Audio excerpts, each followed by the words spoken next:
All right, I'm back. Looks like that blender operation took out my computer. Not that my computer needs an excuse to crash.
All right.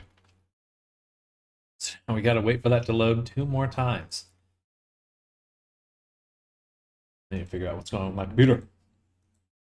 It starts crashing for sometimes, and then I fix it. It starts crashing other times. It must be the streaming. No, it's just anything GPU related.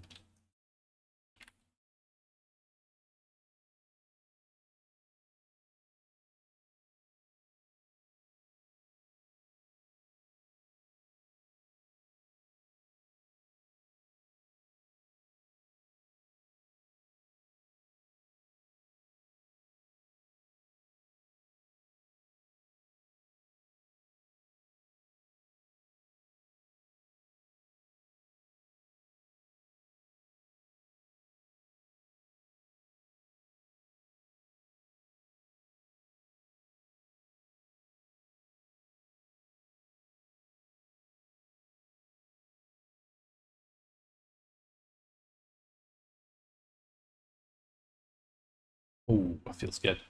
Ooh, ooh. Uh. All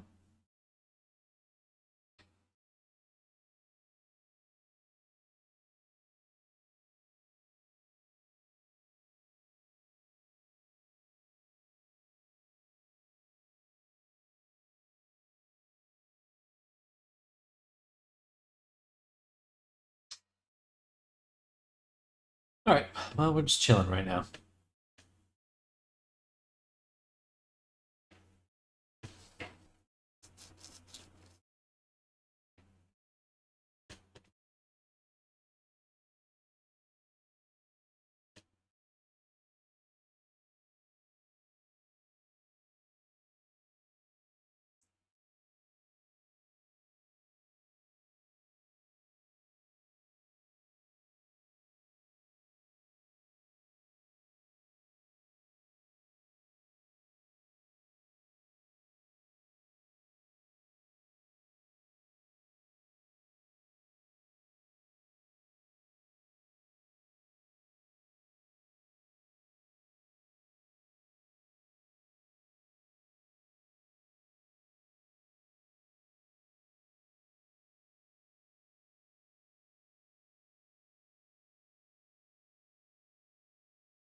Oh, please load. Okay, well, I'll break.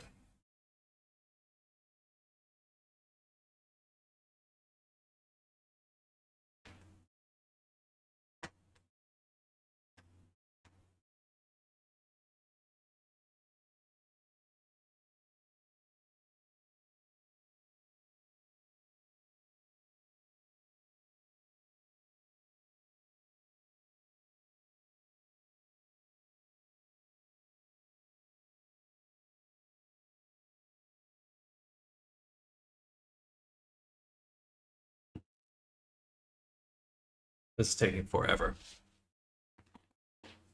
Watch this though.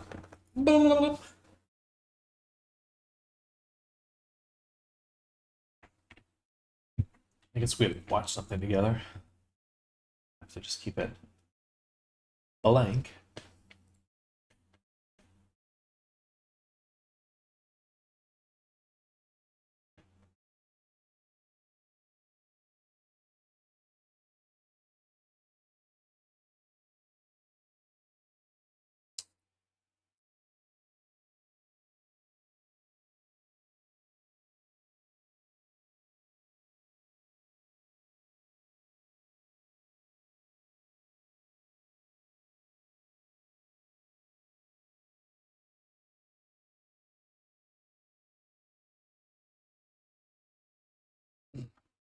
Excuse me.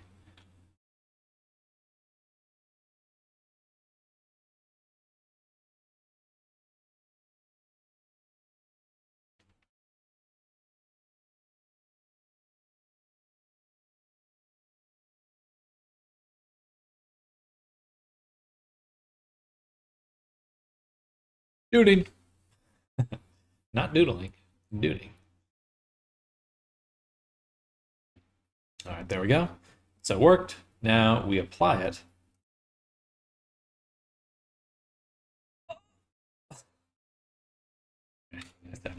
Oh my god. What a comedy of errors. Okay. I think I might clip that later. Because that's funny. That's hilarious.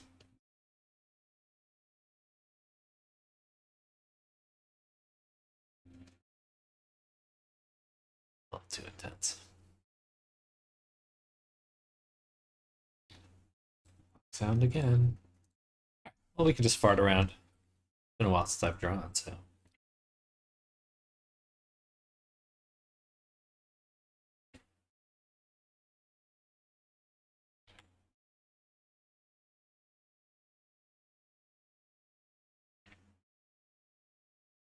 So a little laggy. It's probably from Blender loading.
Smoothing.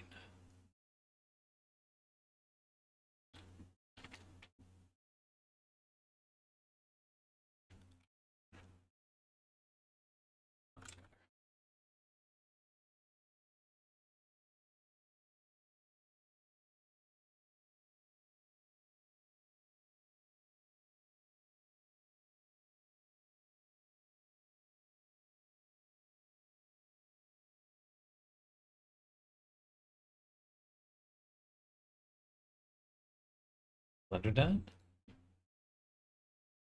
Didn't even start.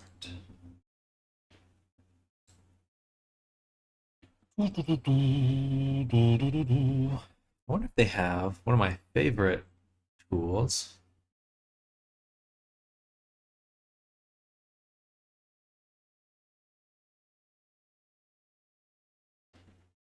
It's like a lasso, pixel lasso. That one's really fun. I don't think so. They just have this, which is not the same.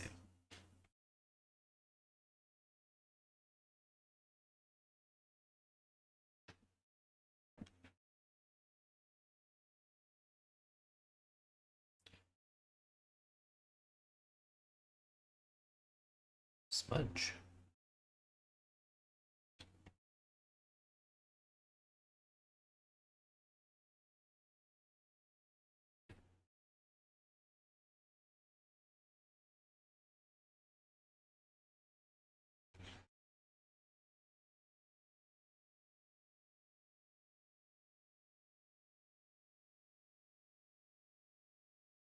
Like a fart. Still loading. All right.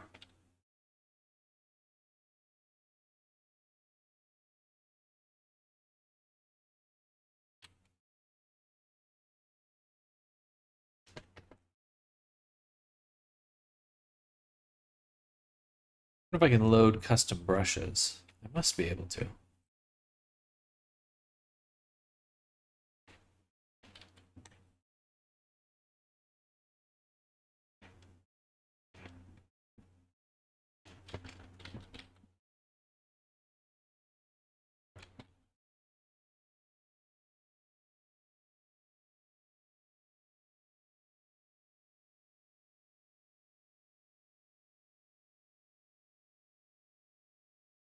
Interesting.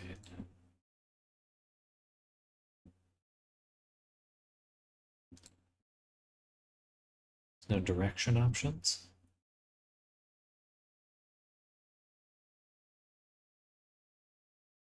Hmm. That definitely makes it a little subpar. Did they make a Procreate desktop app now?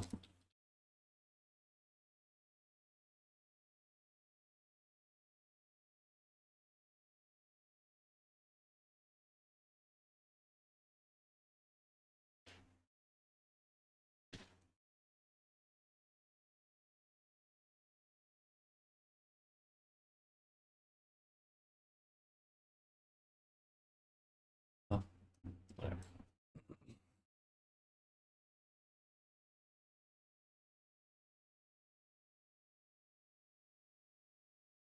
Still loading. Can't believe I hit duplicate.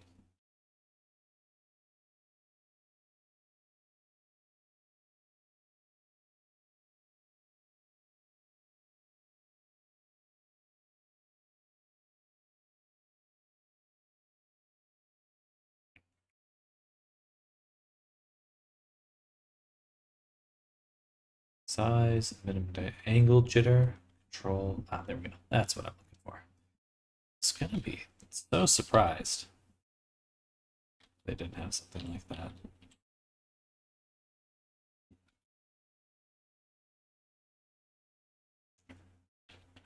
Gets rid of the thumbnail though. It's interesting.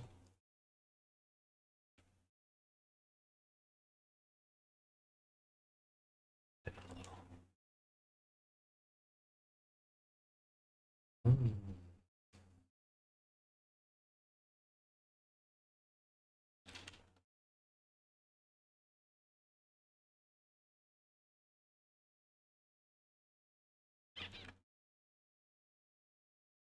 Still loading.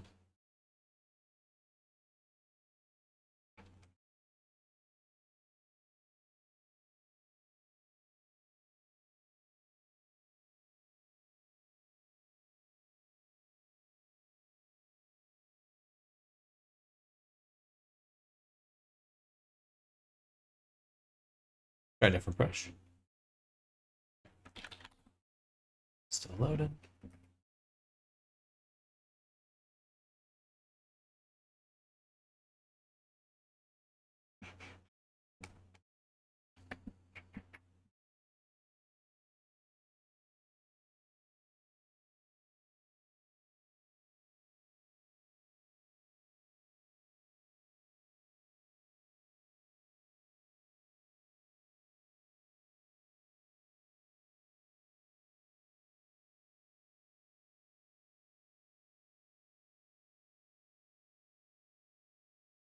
It worked. Now apply. Get the right one this time.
Funny. I think at this point, I don't really like painting as much.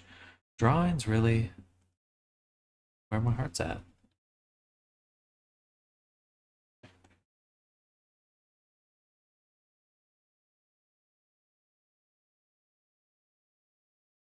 Because you can get so much more out of it so much faster, in my opinion.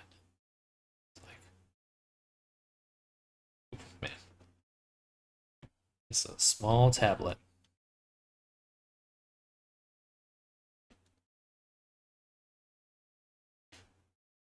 I see if I actually start being intentional with my shapes. I'll be good.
So I've drawn in like a Photoshop style experience.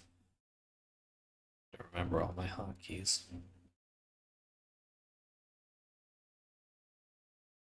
It's fun. Still loading.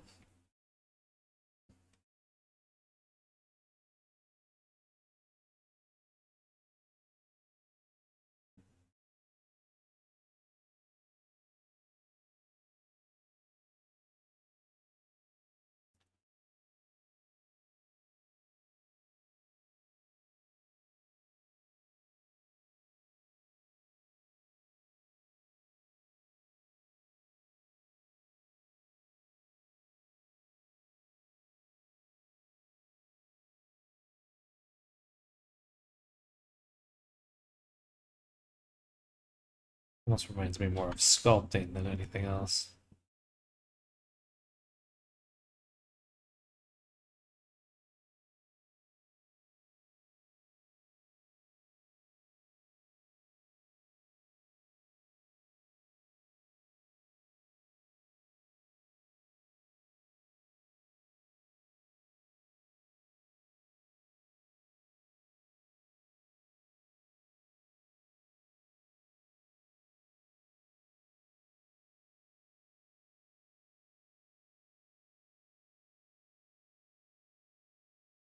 Fun.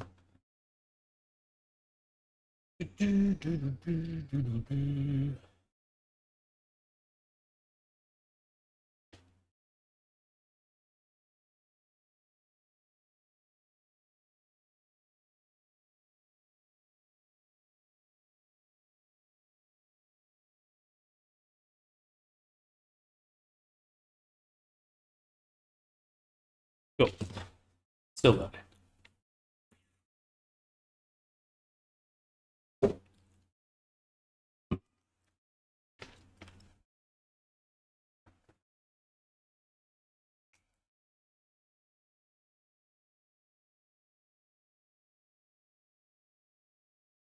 Where's my schedule?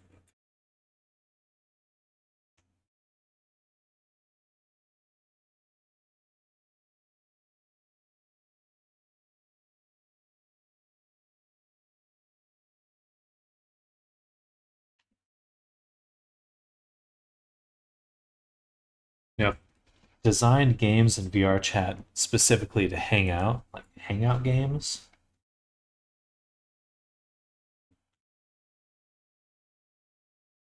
Mir. That's a good recipe for VR chat worlds or experiences.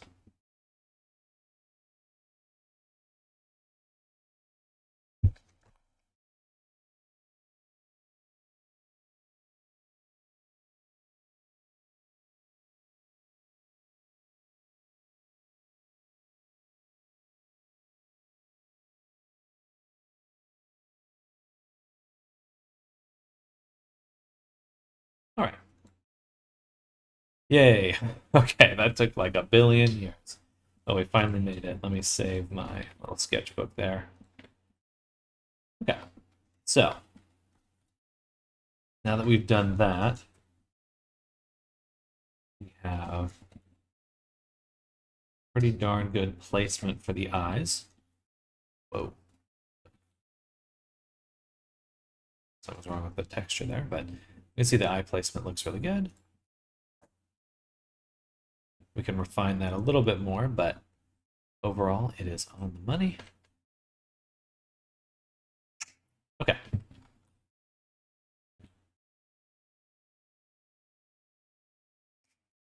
Now, let's ensure that the low poly body and the high poly are matching. So here, body low, enable shrink wrap, duplicate shrink wrap, apply. It should already be pretty darn close. Then, get in there and fix that eye up.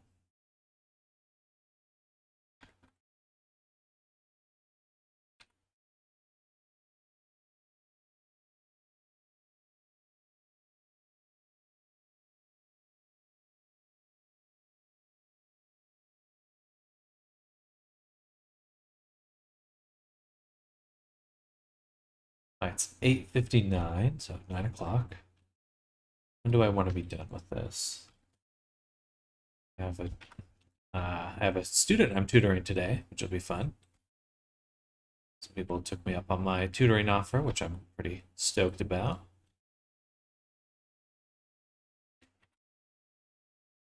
That should be eight edges.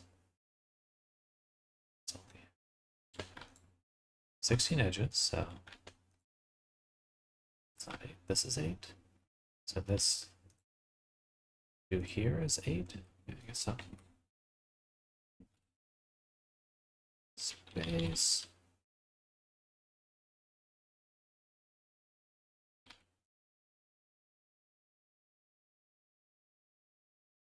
Space.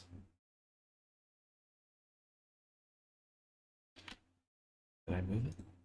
I moved it.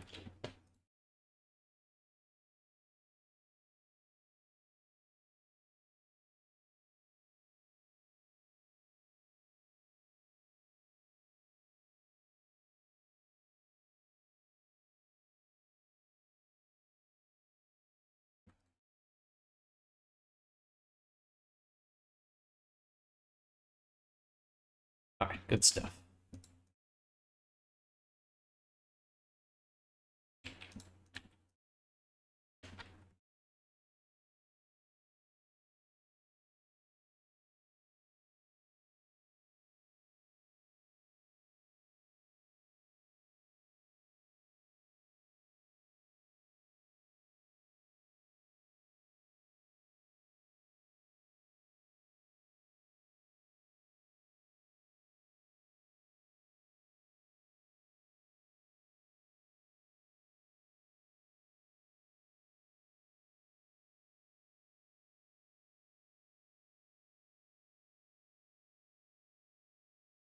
On the relax slide. So I'm going to do a little bit of this stretching.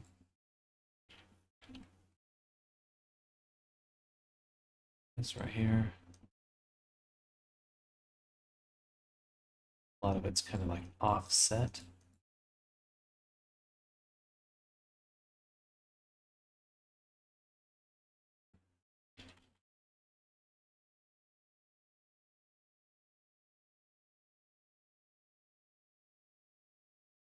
That's quite a pull.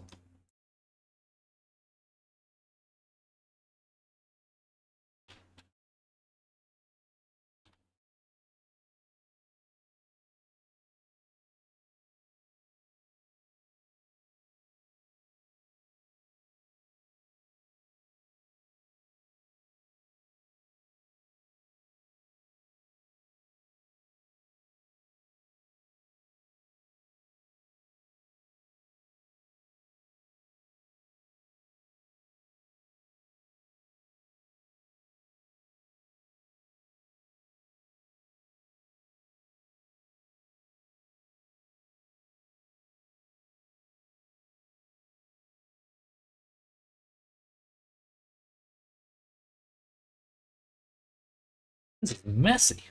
Okay. Let's just simplify this first. Let's just dissolve these edges. So we get a really clear indication of direction, but we're messing around with fewer vertices because this is getting really annoying. Now, this is the corner if I want to perfectly follow this topology. I don't have to.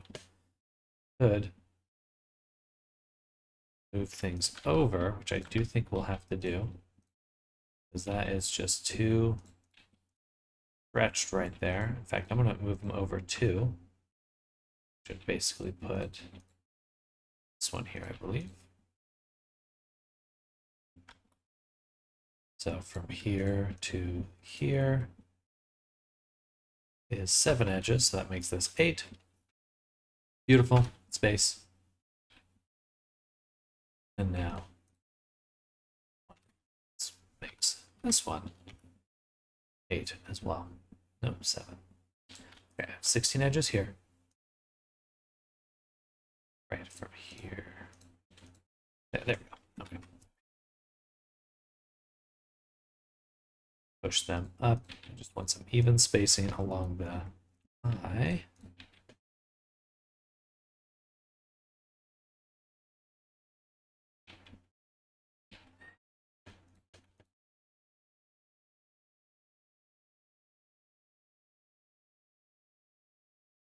Duplicate. All right. So before we do anything else, we will take the eyeball, hide it. This. Boom. And yeah, I'm just gonna extrude, shrink it down, and project it onto the back here.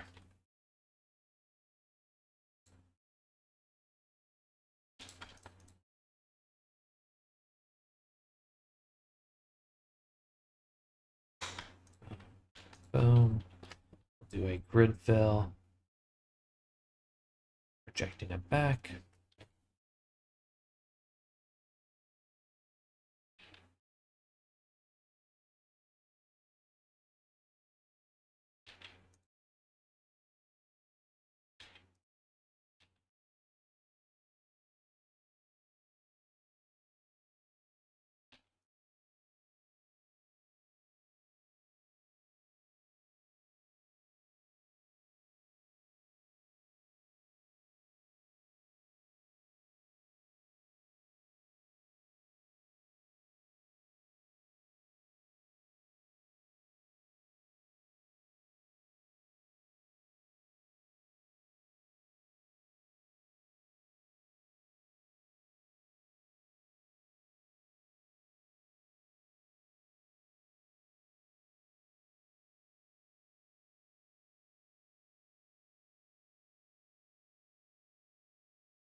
Alrighty.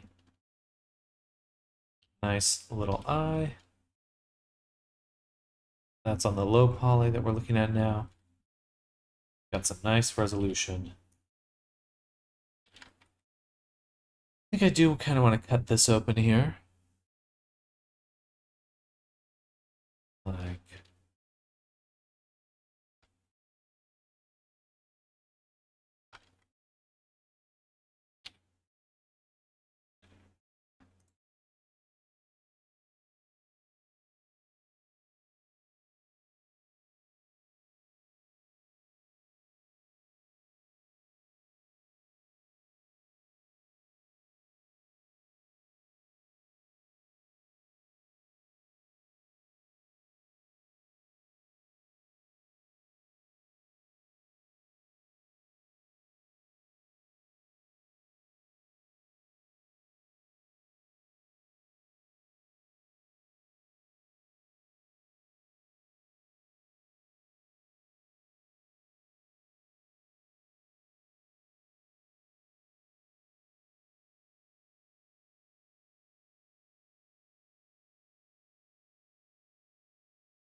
beautiful. Good unwrap. Hey, Pixie, get down from there.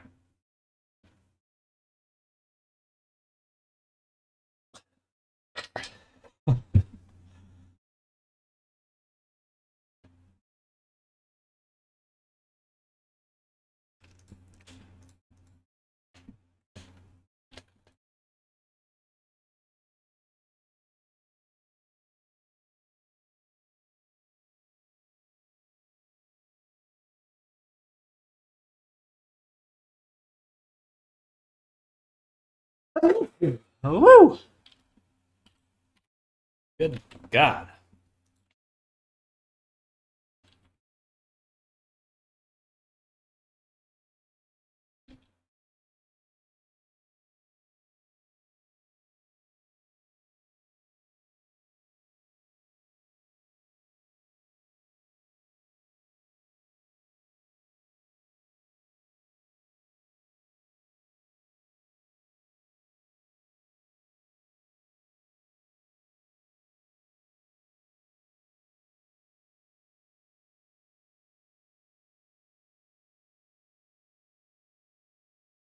Get out of the bell pad.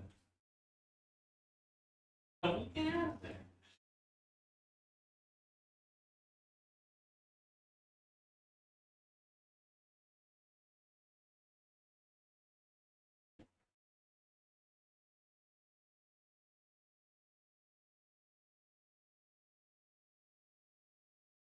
Pixie.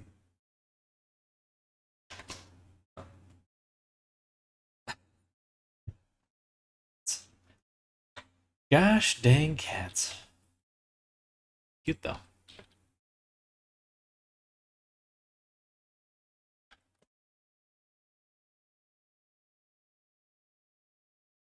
think we'll put it right here.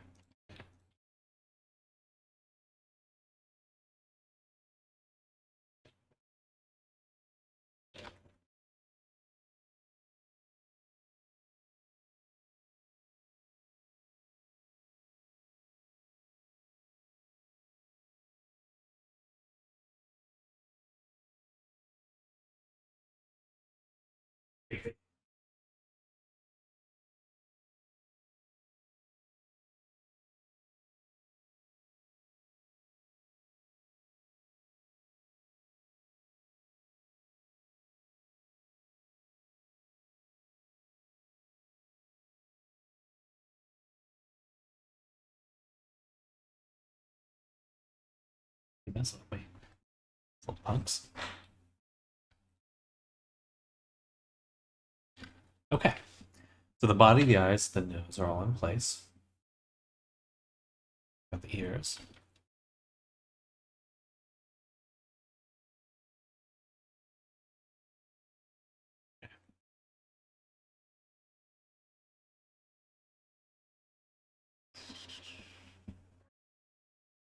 Not much else to do. Hello, Pablo. Welcome.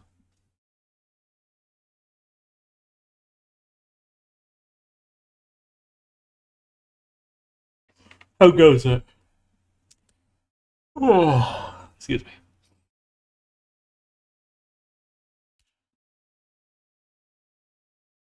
Cats are playing.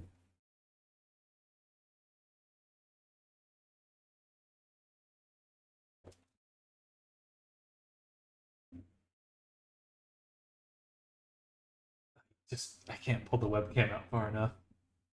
They're just on the other side of the monitor. Yeah. Oh well. Need one of those GoPro ones. Okay. Let's get the teeth in. Thank you.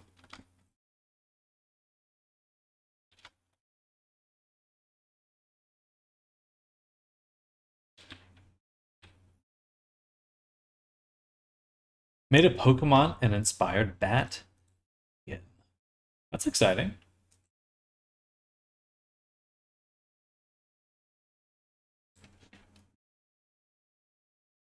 Yeah.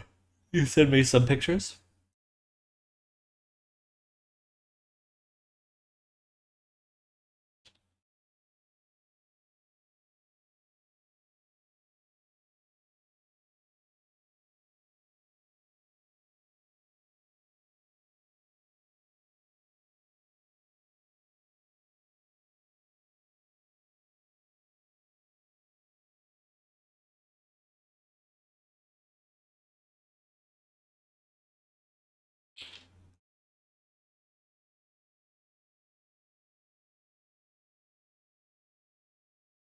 Alright,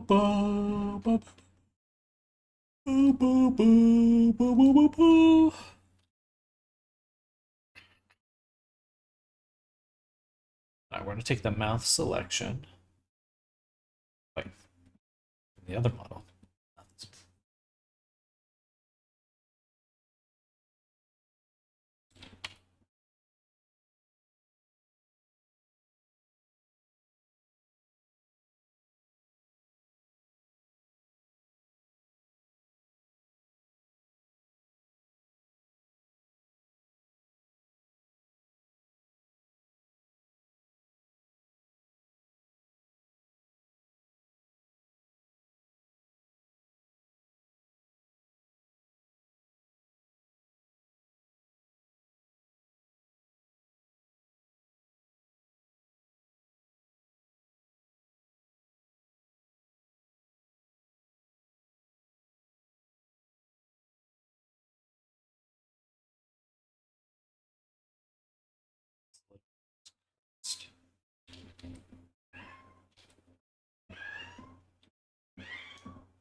I want to learn how to make hair now. Yeah, I see you. Yeah, I see you. Get out of the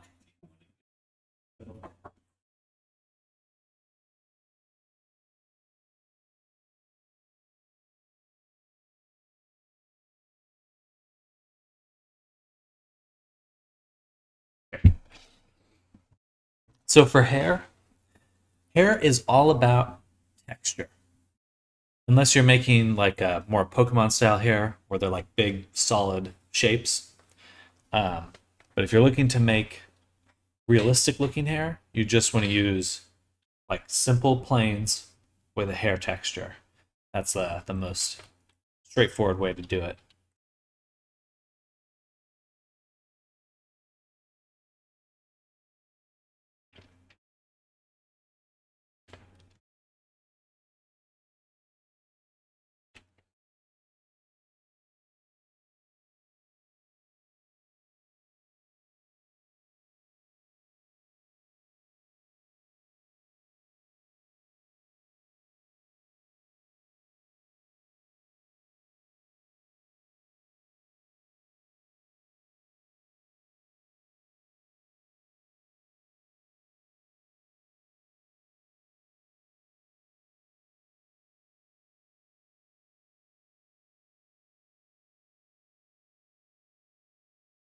For a cartoony, stylized, low-try look. Want to do them using curves. Okay, yeah. So I'm just gonna show you how I would do that because you get a lot of use out of a modifier not a lot of people know about, which is so if you have a curve, you have an object like a cube, make this cube like this, and we got some resolution on it. You can take your curve, take your geometry, and add a deform modifier, and then you just select your curve, select the angle you want to use. We're going to use Z, and then on the curve, you can just click these three things, and now your object follows the curve. Sorry, I have Shift M on. Your object follows the curve, but you still have full control over editing it, which is super cool. So if you're looking for something like you want to add a tail, something.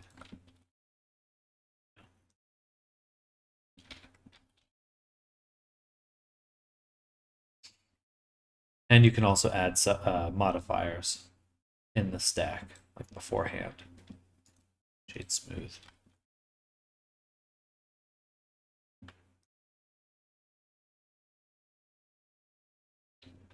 Anyway.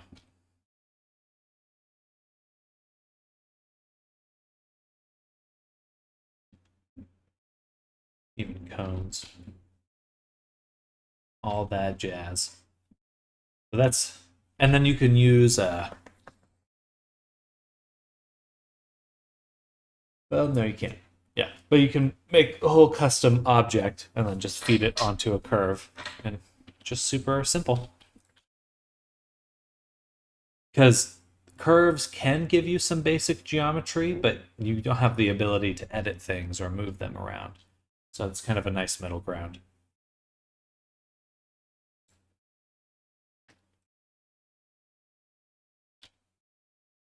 Ooh. All right. That's the original Foxhound. Editing the fur. What we wanted to do on the high poly. Let's just keep adding our reference. I guess we would really just want to paint this. That's going to look best.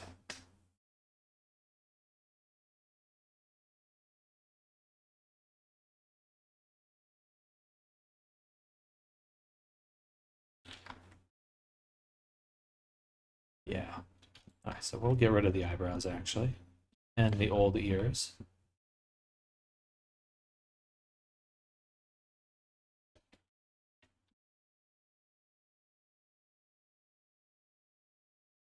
Our old eyeball.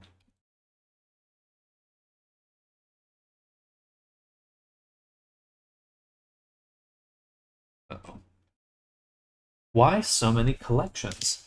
So my workflow now is I usually try to keep all the pieces as I make them, and I keep them separate. So let's say I was making like horns for a character. I still want to keep that initial horn object before I combine them together. So all the body objects eventually will come together to make just one final object. But that allows me to just go back, because I what I found with a lot of like 3D modeling is you just spend a lot of time going back and redoing stuff. So being able to have those original objects before you kind of commit to things has saved me a very significant amount of time.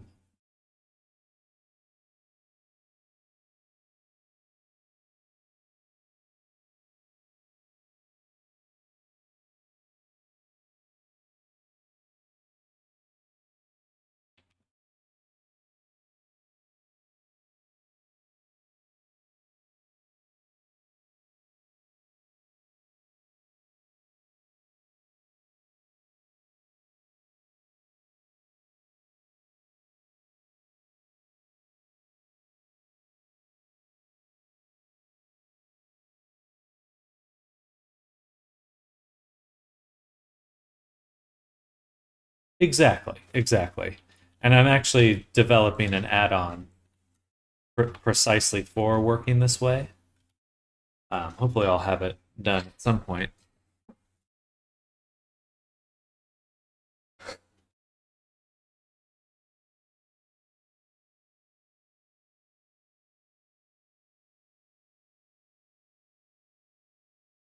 One of them's in that box.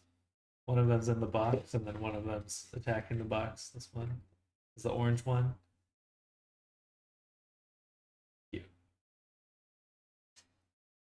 You, you two are goofy.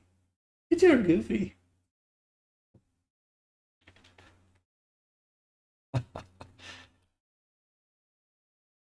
Made a bunch of add-ons lately with AI. Hey, that's awesome. That is very cool. That's a lot of what I usually do, at least to start. Uh, cool cats. What kind of tools are you making yourself?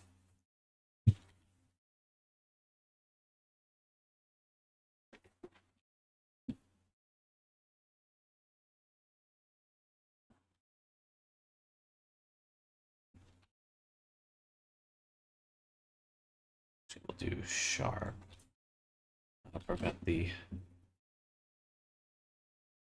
odd distortion. There, so that's good.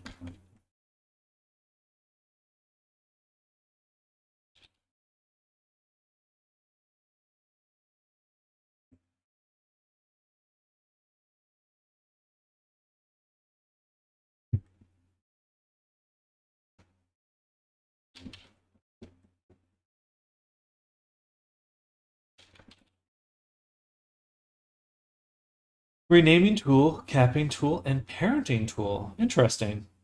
Hello, Buddha. Welcome back. My favorite streamer's back at again. Love the content, brother. Thank you, Buddha. Super appreciate it. We're getting into the swing of things again.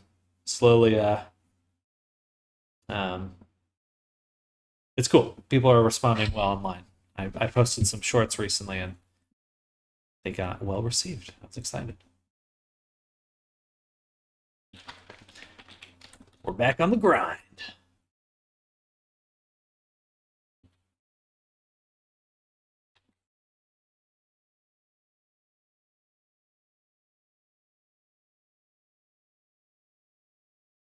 Well, actually, I'm supposed to go with the gums, so that should be good.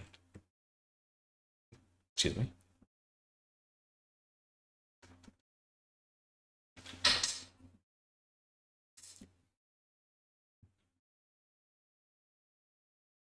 Cool. They look cool.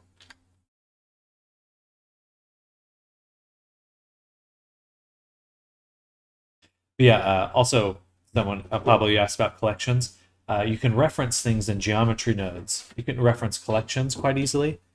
Um, and then, like, uh, use them for other things. And I'll kind of show that off in just a moment.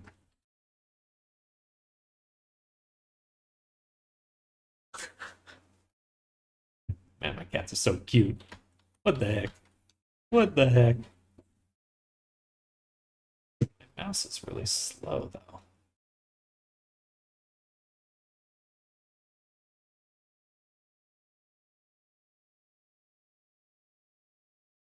I'm gonna have to move the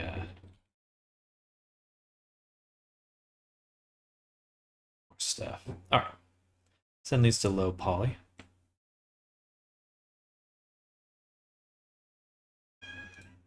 What?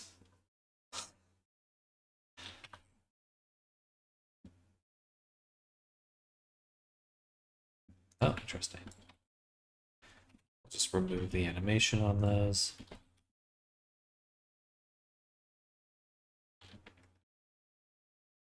Cool.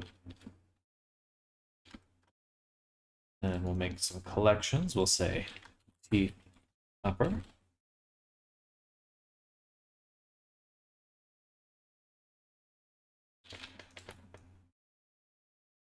And teeth lower. They're named improperly, but that's okay. All these gums lower, low. Teeth. Actually, I want to separate all of these. Yeah. Separate all the teeth. I saw that geonodes, geonodes are very, very procedural, and I actually want to learn compositing geonodes too, but I don't. They take time, but you can start simple. I would just think of you're trying to make modifiers, like really simple tools, and I'll have a few examples I can show you in just a moment. But I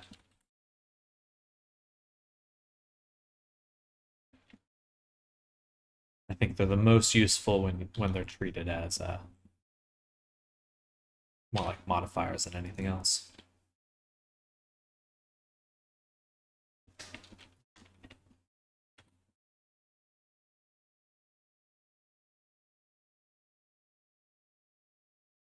What are you doing, huh? Sorry. Put them in order. 1,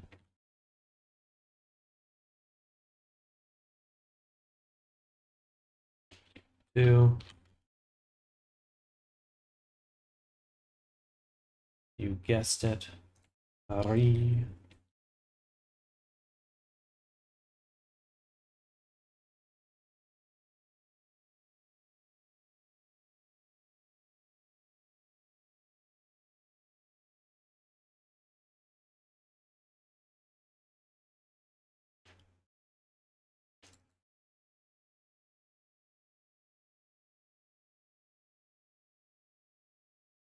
Bro loves them kitty cats. I do. I definitely do. We just got the small one.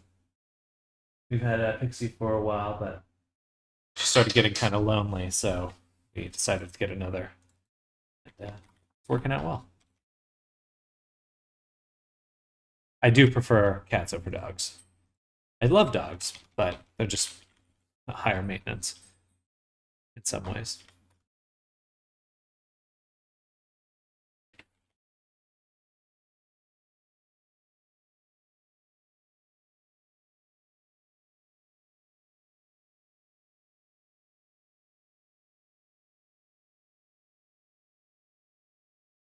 Pixie, exactly. She's doing good. Just currently hunting the other cat in a fun way.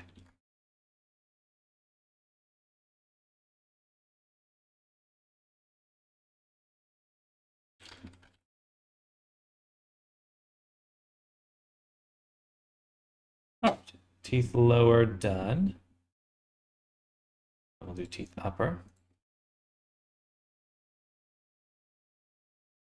We do the same thing. So gums, upper, low, upper, low. Shit, did I miss doing the lower? Lower. Oh well. I want to make a mini film now. Ooh, exciting. Do you have a specific like theme in mind or a story? What's fun about YouTube now is all the shorts. I feel like that's such a good uh, way to get into like doing a little bit of storytelling, because you can just keep things real bite-sized.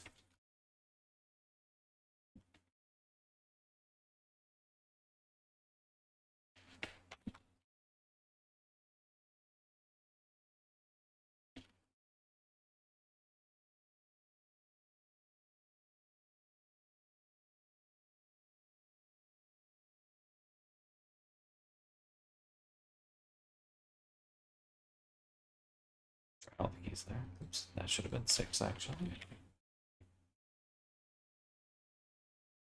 7.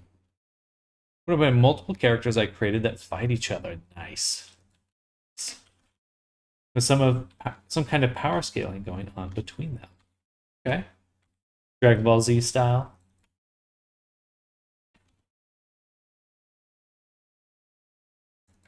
Is that power scaling? Sounds right to me.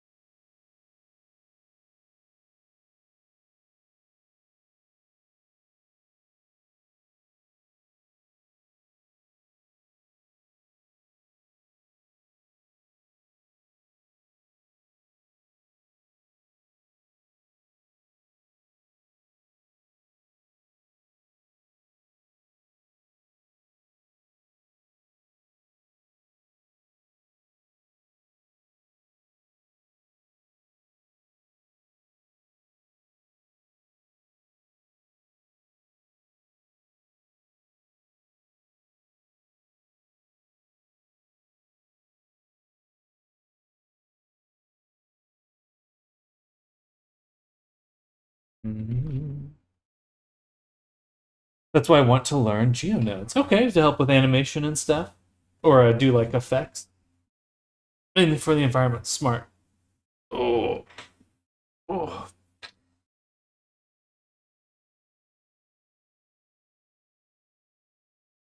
And the procedural cool stuff. I saw someone make like a impact lines generator in geonodes. Like you could make a little plane and animate the plane, and it would do like a boom, like a punch and stuff. Compositing sounds very interesting. It's a lot more interesting now in the latest Blender because they moved a lot of the nodes to be real time. So you can view, if you go up here into or let me switch to real time lighting. You can see in the viewport shading tab, if you're in real time preview, they have the compositor and you can just turn it on now, which is so cool. That they added that like a year ago, I think, and makes it a lot more fun because you get to see everything as it should be, you know.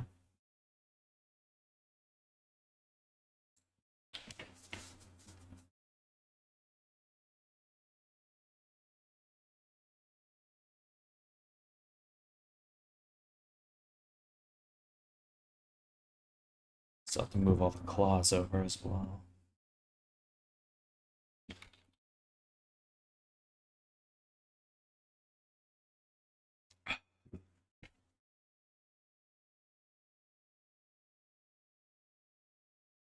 Yeah, you can, like so easy to just get stuck on what traditional or like standard Blender stuff looks, but sky's the limit on all the different type of styles that can be made in here. Now we're going to take these collections, I'm going to duplicate them. So we have these duplicate ones here, move them up. And we're going to rename these ones to Teeth LP. Just put it at the end, LP. LP for low poly. And these ones will be high poly. But I need to rename them. So we're going to go here. We're going to add our scripting tab. General scripting. Open our rename script. Rename objects. Rename script. There we go. Boom.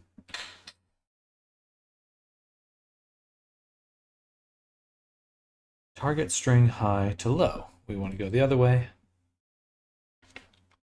Low to. And that should just be based on the collection we have selected. So let's go here. Run it. Boom. Beautiful. Run it again.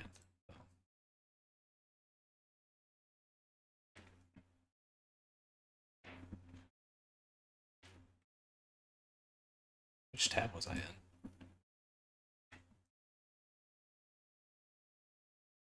It's very cool, but I've only been modeling and rigging, so it's kind of intimidating. Fair enough. Fair enough. It's kind of simple.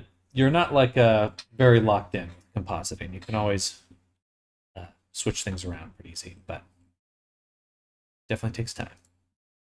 So for all the teeth upper and teeth lower, so we'll select objects and select objects. Just like this. Tab A and delete everything.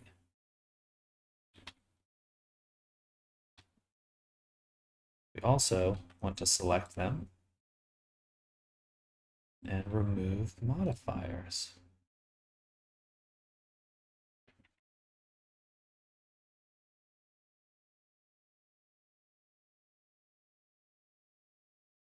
Clear object modifiers. So, okay, so none of them have mods anymore.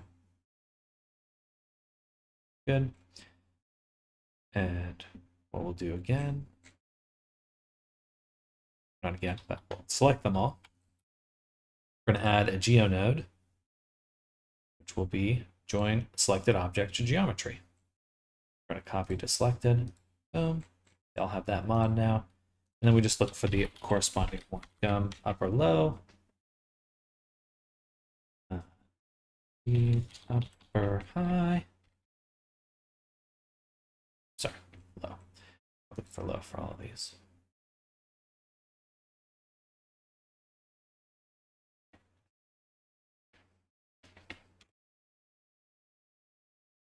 That. I'll try learning how to make mini films along with some GeoNode stuff. Bye bye. Well, good luck. Enjoy your process. And looking forward to seeing what you make. Enjoy Pop. Oh, I meant to take a look at what you sent me. Totally forgot about that. Sorry about that. Hey, that's awesome, Pablo. Oh. Huh. Interesting. Okay. I don't know why that broke. Very cool. That's awesome. That's looking super good. Got some really fun, like, Digimon vibes as well. Or, I know it's Pokemon, but for some reason I can't remember what that character's name is. Great stuff.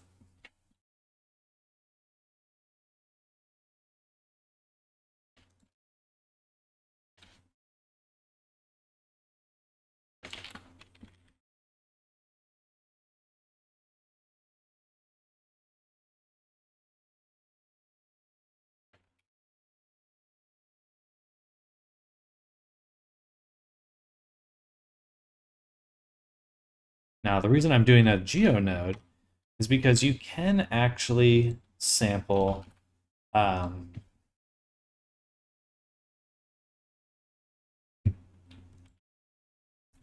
direct object data, so instanced objects, if you're familiar with that.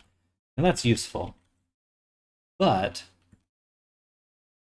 at the same time, it's annoying to work with because it's kind of fragile, that connection. This one now references the other object directly, and we can add additional modifiers on top, like subdivision.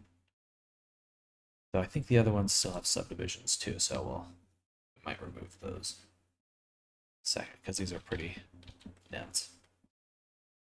But super useful. Lower low.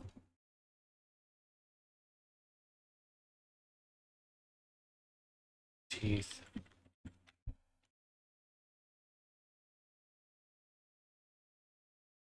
And I guess I can just do this first part.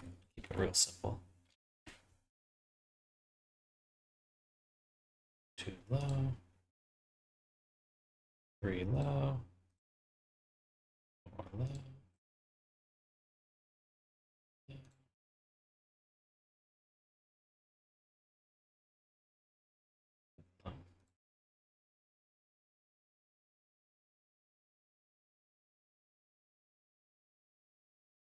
All right. Perfect. Beautiful, beautiful stuff. Now we have this nice setup for baking. It looks gorgeous. Good stuff.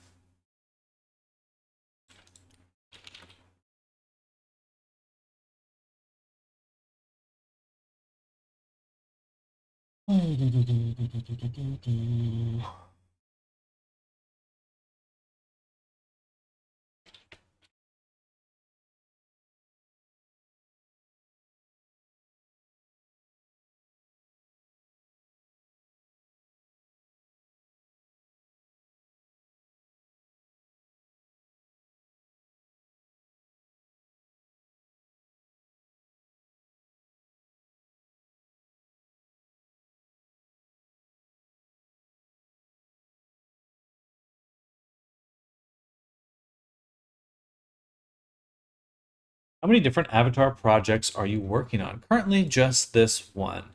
Um, um, I'm trying to get a bit better about only working on one avatar at a time. And to kind of offset needing to do commissions so often, I actually had to open up, well, not had to, but I realized I could start offering tutoring. So if anyone out there is interested in getting tutored on how to make avatars, I'd love to work with you.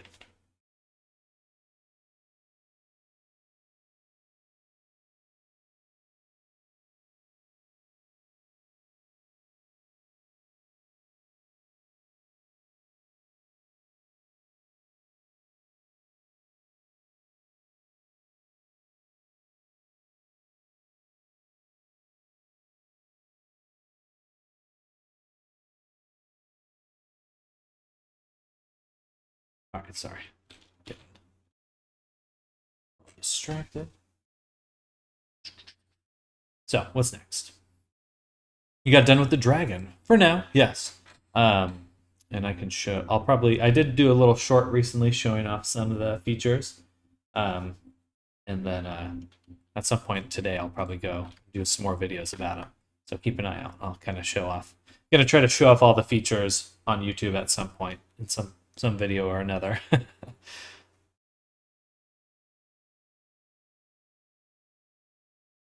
Okay, so our teeth here, we don't want the subdivision, or we want it to be quite low.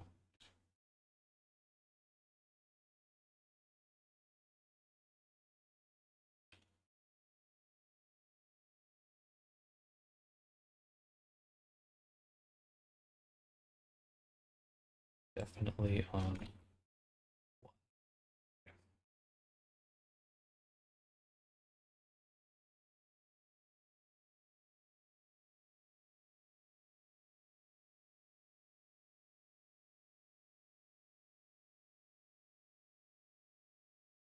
All right, that'll keep our vertex count reasonable.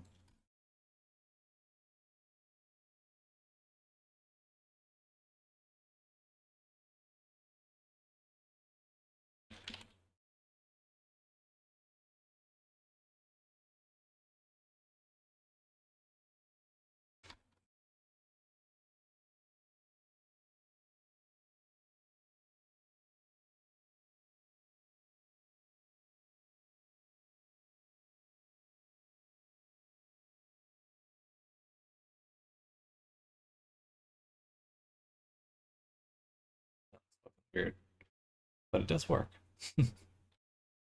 But it does work. I think I'll still need to sculpt out the mouth a little bit more on the high poly. So let's do that now. So yeah, because it's kind of deformed a little.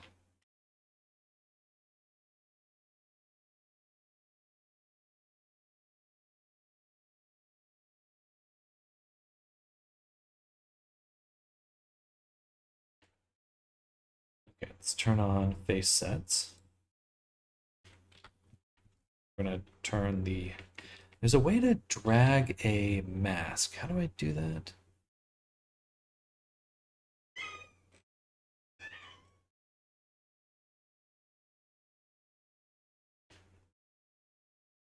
I hate this menu. I think they did such a terrible job. It's like, look at the icons. Like, oh, good.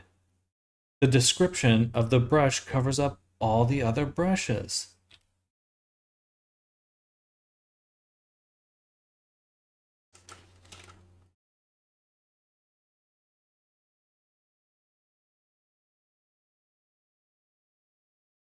Definitely in the mask tool.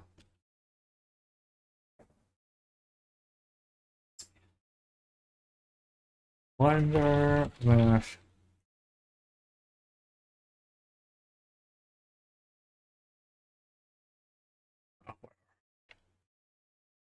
I really just need the back of the mouth. Get out of here.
All right, let's review with the low poly body.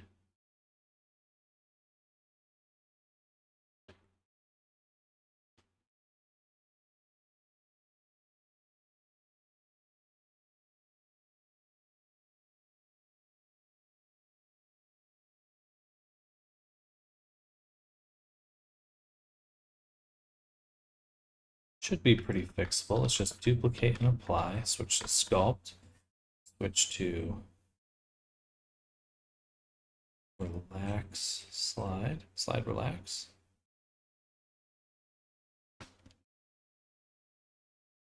One of them just got up here. Hello. Hello. Do do do do do. Do do do do do. Do do do do do. Do do do do do. Do do do. Do do do do do. Fuzzy. Yeah, you're fuzzy. You know that? Oh, I cannot stand this. Man. Oh,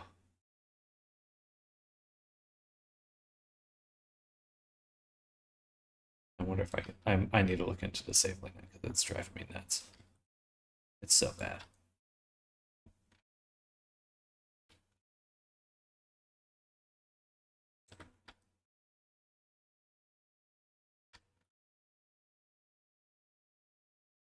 All right. Looks pretty good. Let's just make sure nothing's collapsed. Much better.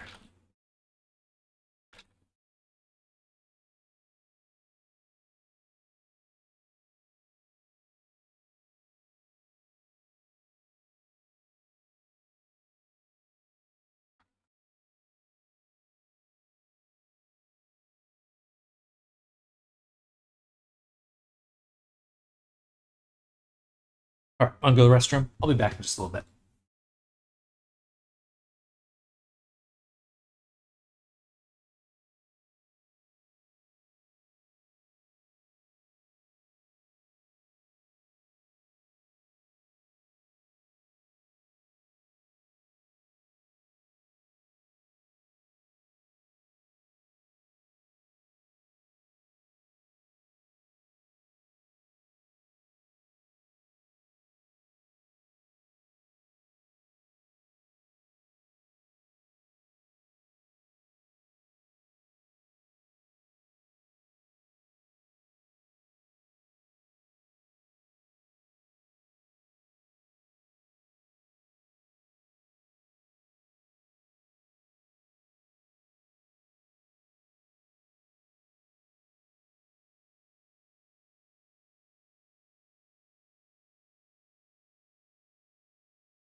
I'm returning, and I'm back, and hello.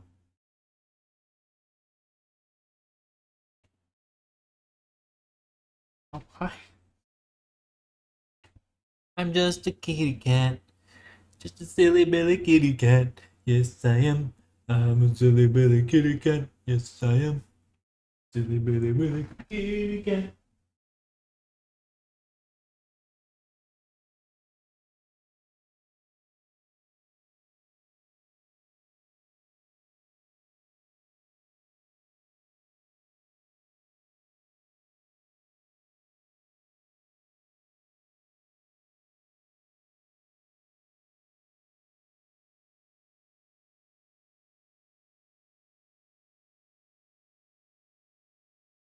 No, Pixie, no. All right. Okay. Oh,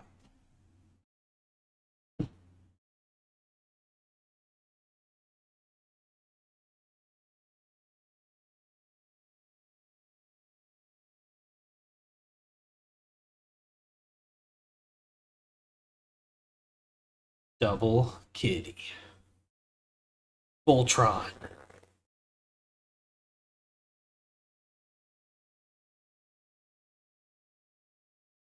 Actually, I think I'll need you up here.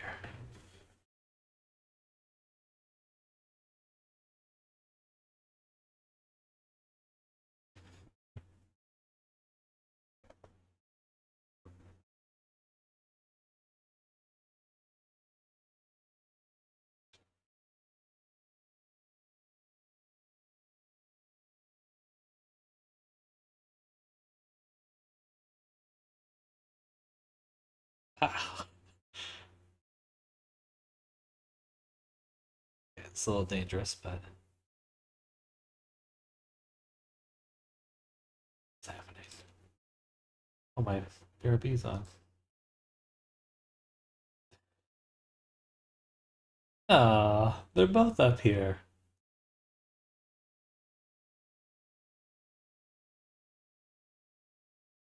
He's looking at the screen. He likes the mouse cursor.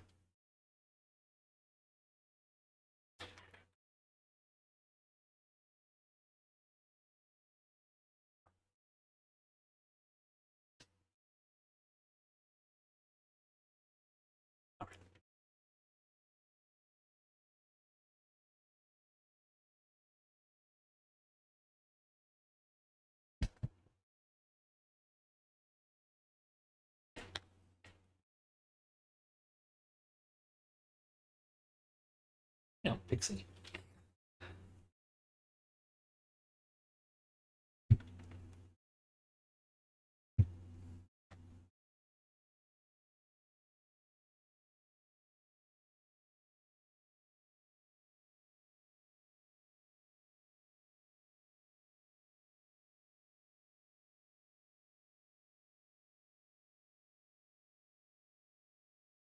Leave it. Cursor. See the mouse cursor. Also, Pixie's attacking him. You were attacking him, weren't you? Okay. Okay, you two. This was a bad idea. You two.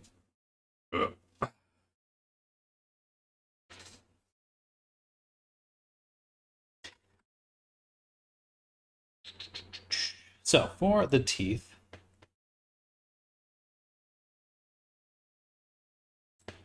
there's a nice little GeoNode I've made called offset, which just allows us to change the position of an object. Offset selection here. So we're going to put that on one of these teeth of the gums. Start with that. So put that right there, boom. So we can offset the selection. This is very useful for baking. We're going to add our object. So we're going to move it up. as long as the selection is 1. Move it up.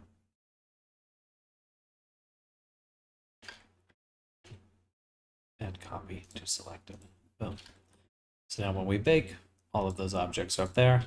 And because our other high poly is referencing the object and doing its own thing, that means everything's automatically moving at the same time. Very, very useful.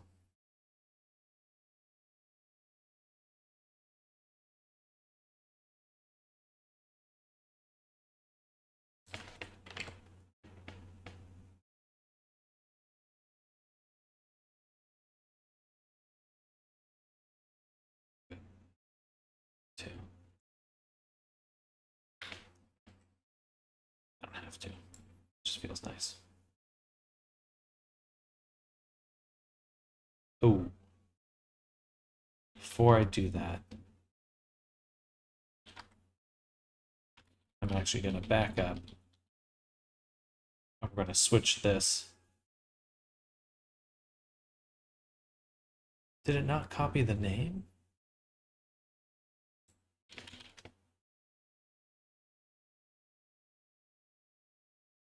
No, it did.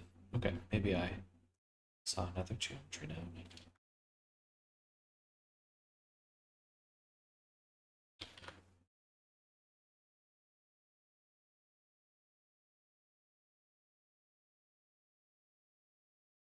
Weird. Right about there. And we can select all of these. Copy to selected. Bada boom. Got a nice little tooth. Stuff set up. And we also have the tongue. And we'll add that to it as well.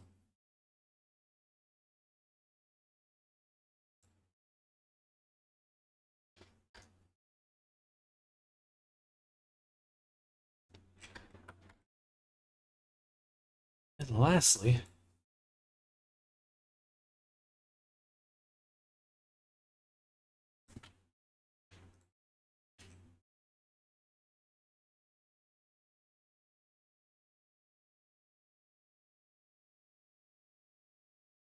it may seem strange to do this, but if you're unfamiliar with baking, that's where we're going to take the high poly details, add them to the low poly through sampling the meshes. So we want certain things to not intersect. Otherwise, they'll get shadows cast on them.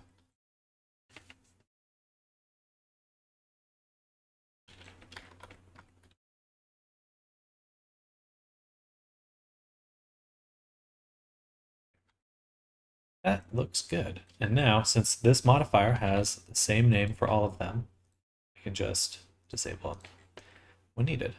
And then when I need them again, copy to selected. Beautiful stuff.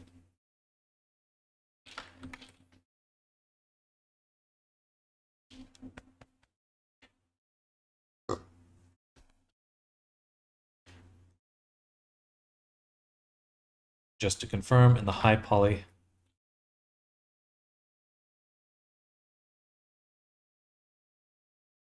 we can see that our teeth are moving up as well. Very cool. Hello, Striker. Welcome. Welcome to the stream. How's it going? Looks like we've also got all these claws here. It's the ones we must be baking. It's going well. We're working on this Foxhound character. Getting him set up for baking right now.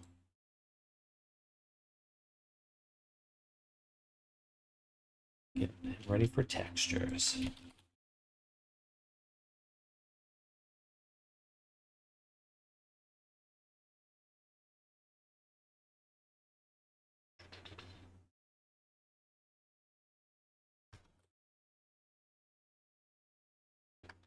Just put it in the body high poly collection. Call this ears. Hi. Bada boom. Add a geonode. Jigs. Join selected.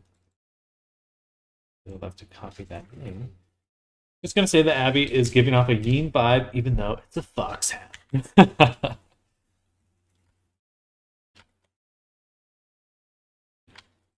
I could see that. A lot of there's a lot of similarities between look of them. This one is going to be flat ears, low, bada boom. Then we can add a subdivision on top. And we get this odd crease right there. Looks like these aren't merged or something. No, that's the crease that's doing that. Okay. Well, leave that there. I guess we'd want to bake them in. Unless I want to sculpt the ears directly from the body. If we're going to be adding fur and stuff, it's not super necessary because we're not going to be able to see the fur or the kind of the attachment point, because we're going to have on top of this our fur. So let's move the selection back down.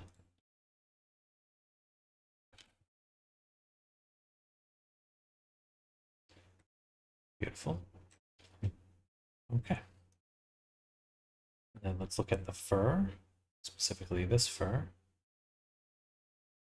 This one's like a rough draft. I'm going to put that in hidden because we don't need it anymore. So let's start on our fur strands. Okay. Looks nice.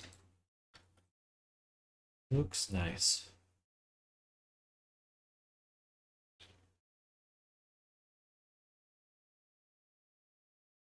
Change the material.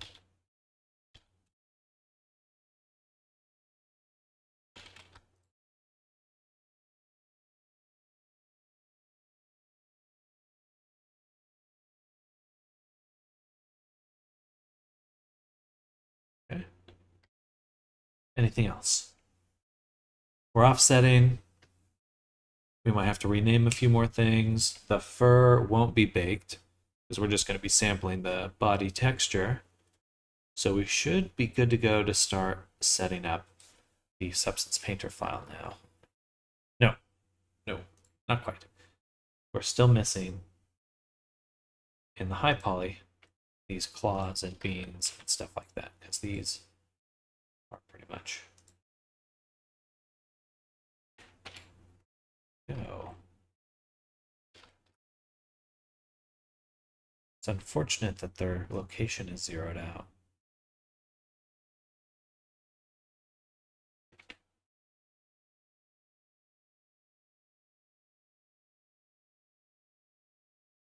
I wonder if I can recover that.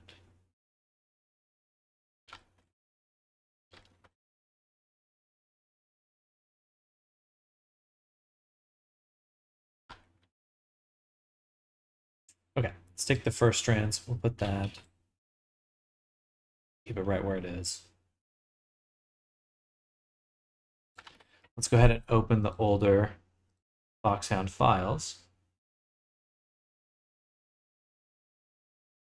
which would be in 2024 client work.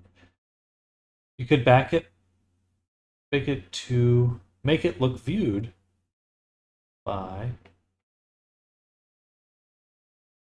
decoring it.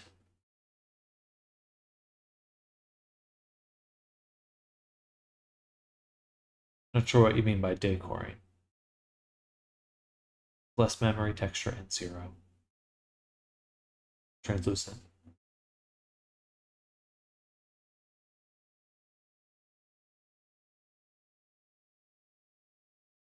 Interesting. Yeah, I'm not sure. I'm not quite sure what you mean by decoring, but we are getting them set up for baking, which it will definitely save a lot of. Um,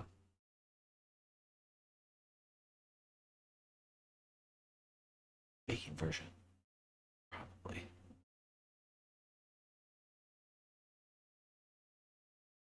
Right, because the claws. Right. Okay, I don't need to open the other file. Because the claws, these are basically freebies. They're done because they're all these ones right there. These are the only ones I need to bake right here. Okay.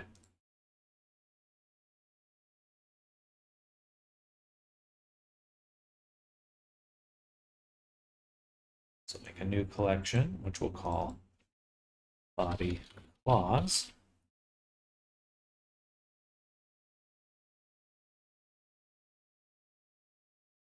There's not even really any reason to have them be separate objects, because they're just like a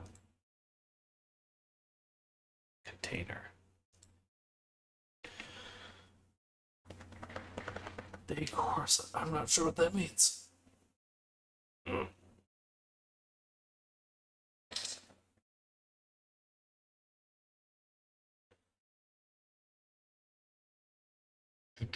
Do these have mirror mods? No, none of them have modifiers.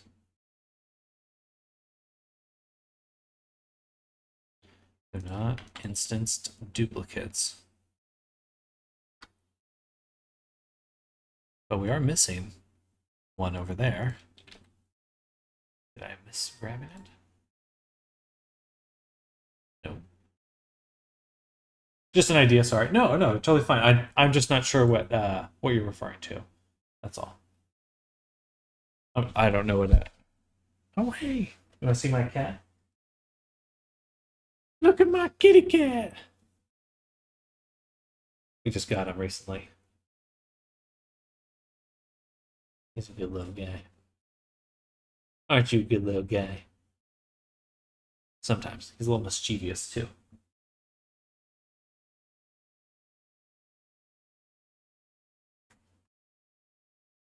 The cat's somewhere. Oh, I see her. Yeah. What's up? You okay? I love my cats.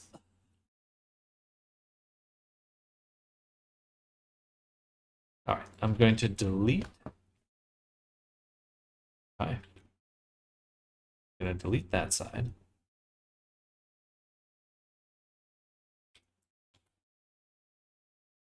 Delete that side. Oh, wow, I really don't want to use these. Because they are gigantic. Okay, so let's just get rid of those. Ow!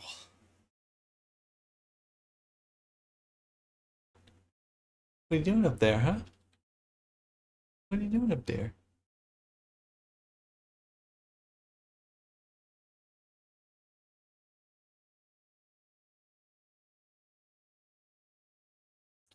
Right, okay. The trick was I'd already taken out this one. This is Foxhound. This is the direct body. Okay. So there should be one more collection. So yeah, we are actually going to go back and open up that file. Da, da, da.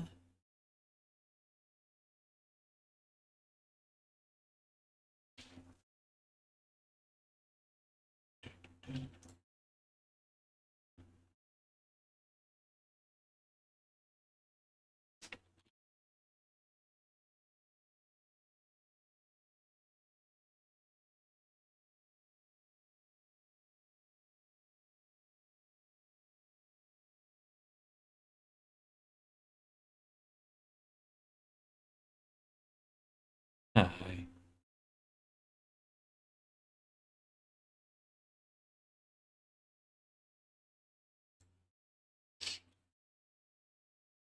You can bake zero collision.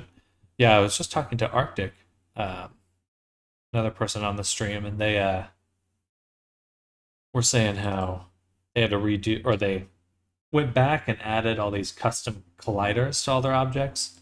It took them some time, but they were able to really minimize the amount of the geometry there. So it ran a lot faster, as I understand.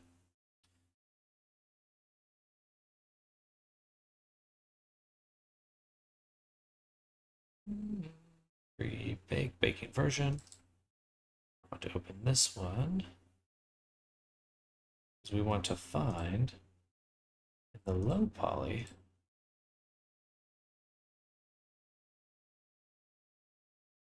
where are the claws? Non-bake. Huh.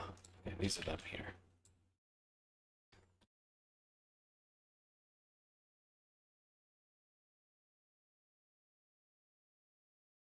Right, because we wouldn't want to bake. I see why I did that. All right, so body low poly non-bake. That's where I want to sample this collection from. We'll copy it over. The body clause, do file, append. Back to that folder one more time. I really should have saved the location. Boom, Blender, baking version, collection, something in here, non-bake, no bake. There we go, right there.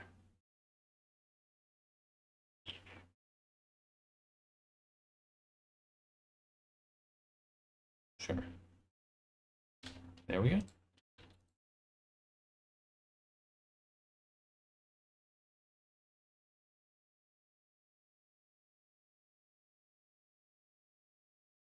Okay, and this is kind of a much nicer set of objects to bake. Would be nice to have them named properly though. So this will be claw 1, low.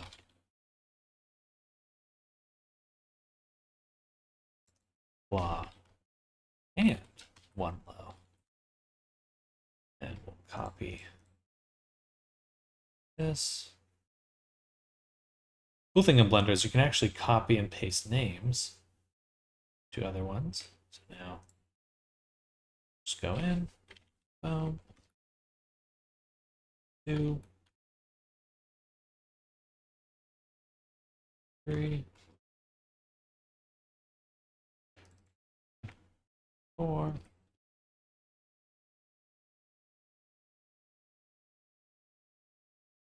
and 5. All right. Hello. What are you doing? That tickles. All right. And this will be bean and 1 low. Copy.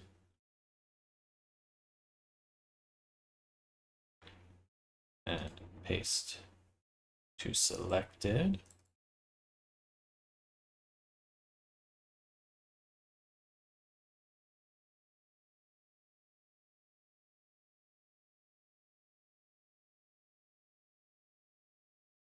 Oh, did I do that in the right order? I did. Funny. Don't know how though. Maybe that organizes them based on view distance.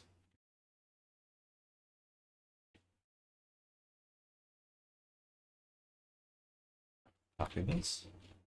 Go down here. Blah. Foot.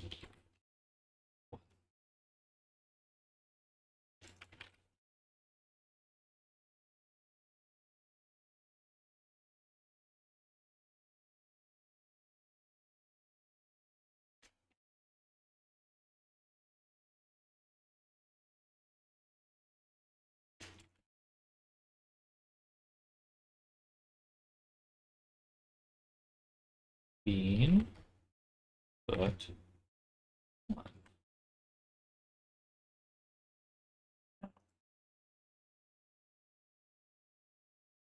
2. What are you doing, huh? What are you doing? She doesn't know. She doesn't know.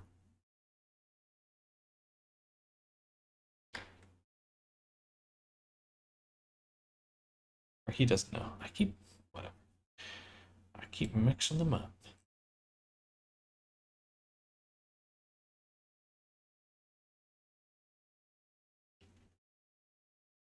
Okay, so these should be just the simplest version. Yeah, that looks good right there. And we'll call this bean foot add low.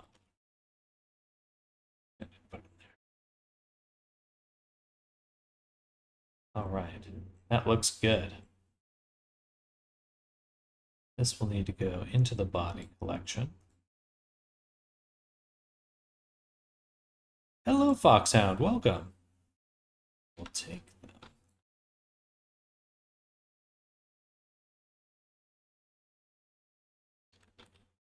We're working on the boy. Getting the baking version set up right now. We got all the teeth in place, the nose, eyes. We refined the kind of the eye shape a little bit, and now we're getting them all set up for baking. So my cat's here with me.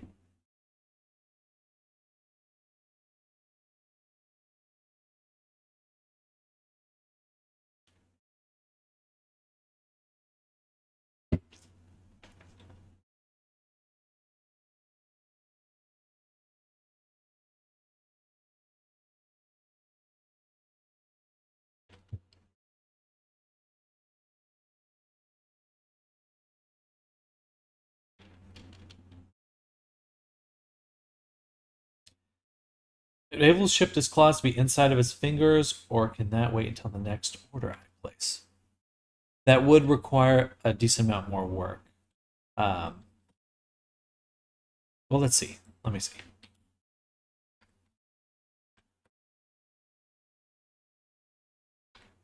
Hi, Pixie.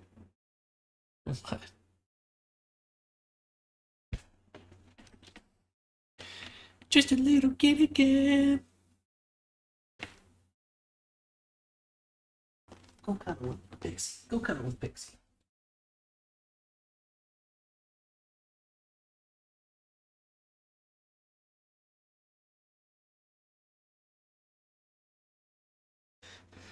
I actually think I need to feed them in just a moment. So first let me take a look here and then we'll feed them. We switch to local view. Should be able to move them down.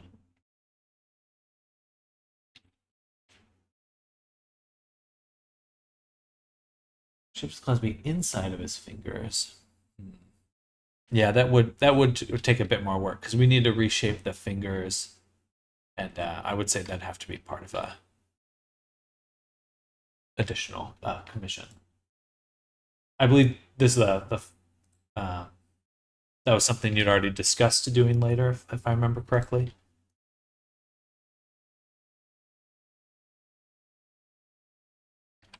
What are you doing? Okay. Actually, I'll be right back. If it's a lot more work, you can just grab more So Curious. Gotcha. Yeah, because I think if we move them in, they're going to get this like jaggedness. A little odd. And then I don't think it quite looks like it's ready for it. But I don't think it'll be too big of a pain to do, thankfully. I'll be right back. 1 moment. I'm gonna go feed the cats. Get you ready for some food?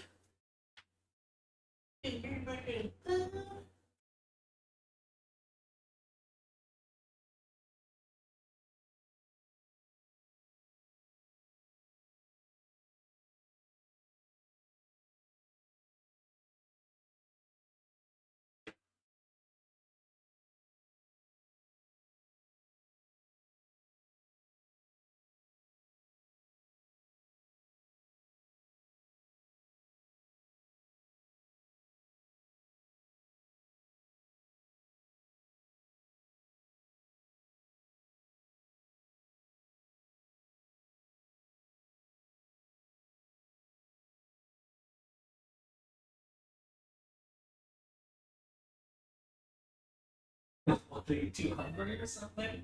You too hungry or something? That couldn't be.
All right.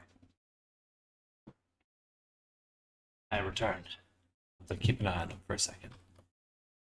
But we're good at the moment.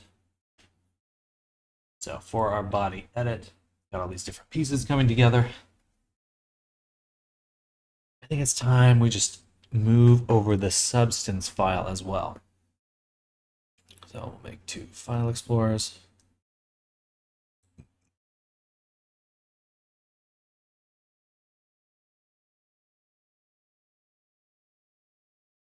Body, just the body for now.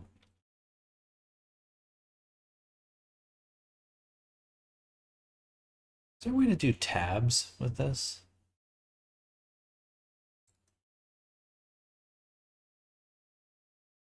It'd be really nice if the file explorer worked similar to just a web browser. I wonder if I could just make a web browser version of File Explorer. That is a project for another day. This would be in client work, because I'm moving all of client work to one location.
Alrighty, so here's the original version. Read the changes we're about to do. So let's go to mode, or sorry, edit, project configuration, file, and it would probably be good to export file. So in the low poly, remove. I guess I'll move this out. No.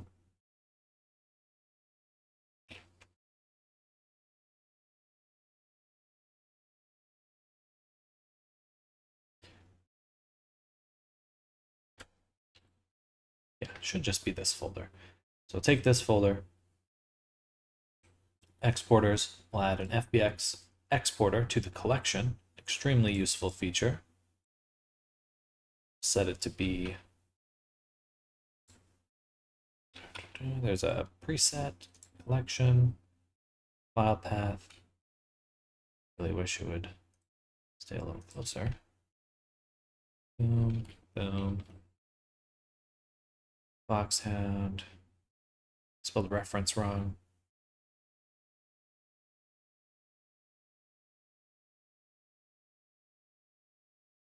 bakes. No, just put it in the Substance Painter file. Save.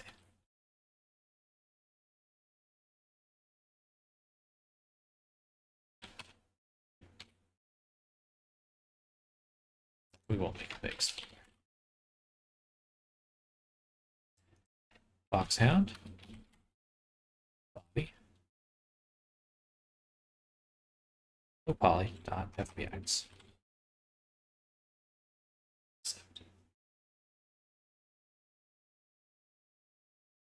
That's annoying.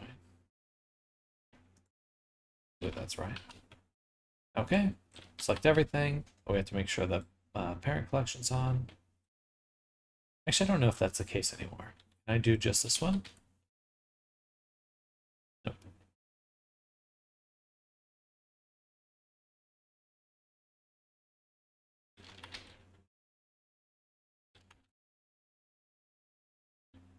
And we'll paste that.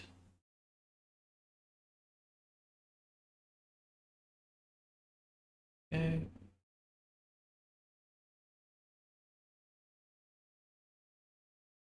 And then we'll take and use this to reassign texture sets.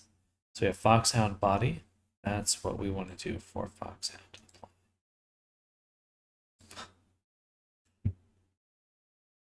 Oh, apply.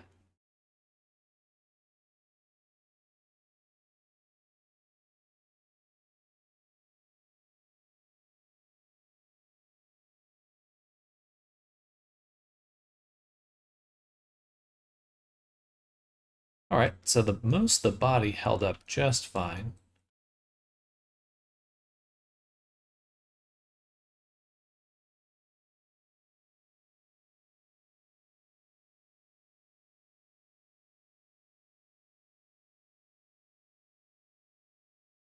I needed to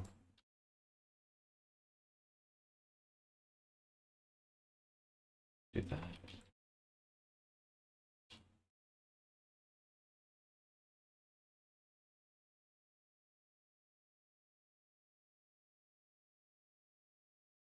And then for this one,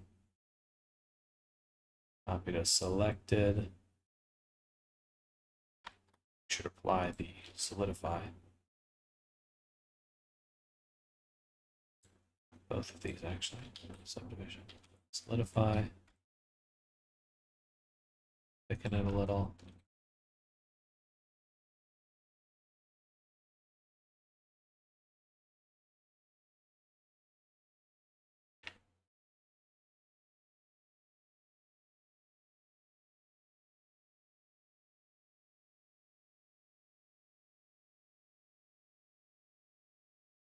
Let's slice this sucker open.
All right.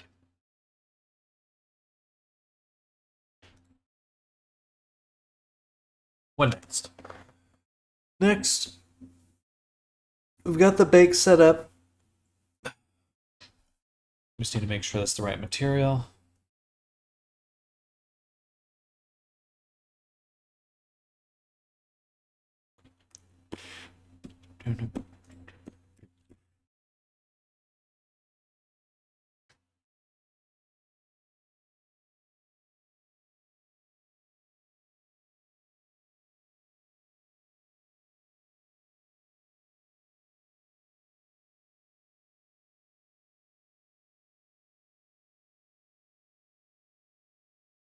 Hmm. This extends beyond.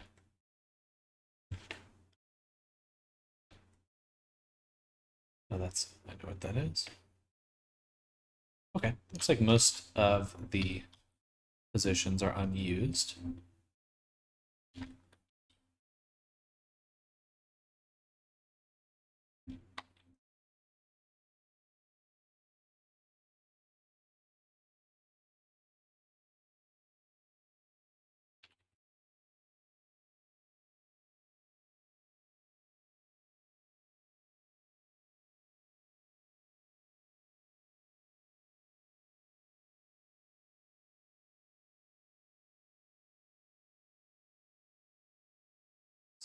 Teeth.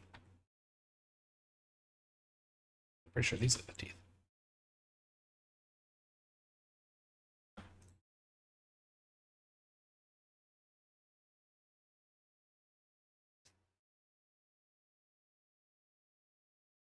Now we need the claws. So to do that, we're going to need one of each of these.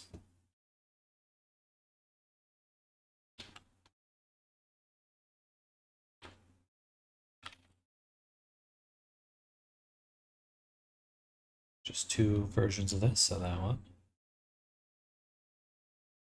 The bean pads, why not just bake them with everything else?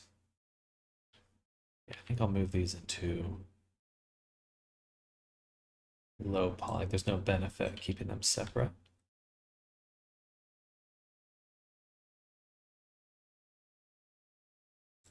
These are still singular objects. Okay, so boom, boom. These two. These two. Alt deduplicate. Send them to 0 and clear object modifiers. Except for the shrink wrap or subdivision.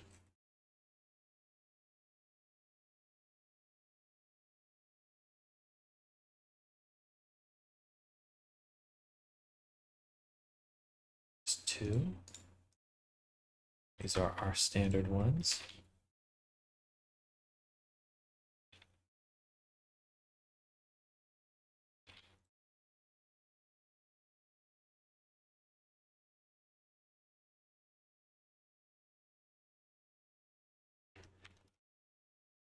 We change these to make just no number.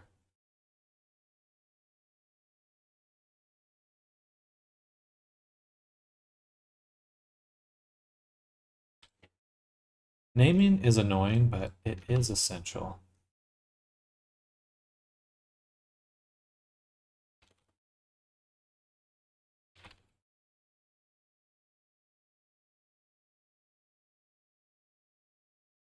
Okay.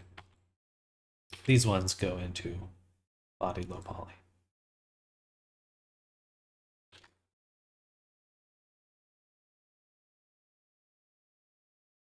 Now all of these are not going to export to substance for the low poly, but for the high poly, we probably do want to include them.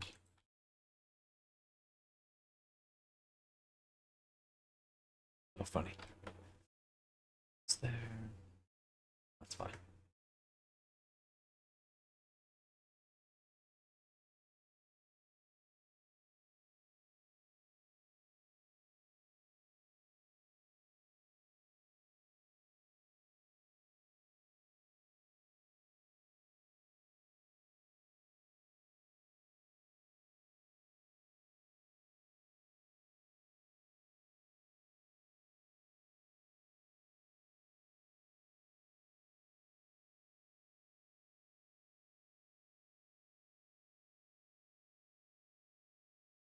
I'm going to put claws in here.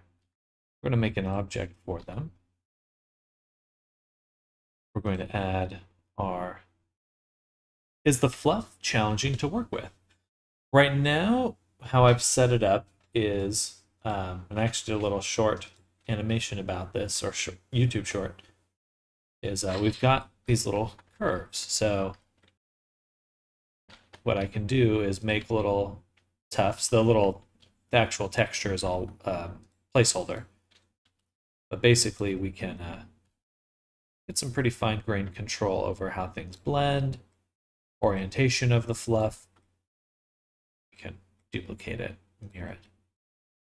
So this is just a start. And then we're going to add some like bigger chunks. Really what we're mainly limited by with the fluff is just how many pieces we can add.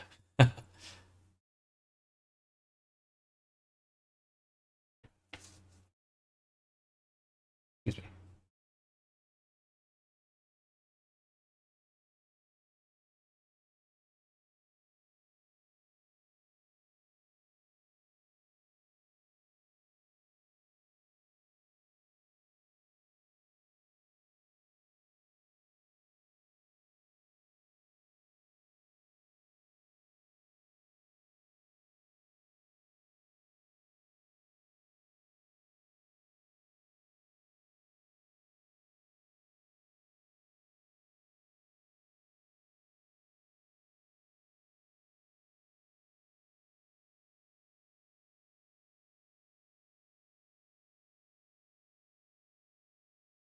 Um, as for the question, is it challenging? Now that I know how I want to do it, it's actually pretty straightforward. It took me a long time to find the right way to do it, or the way I prefer to do it.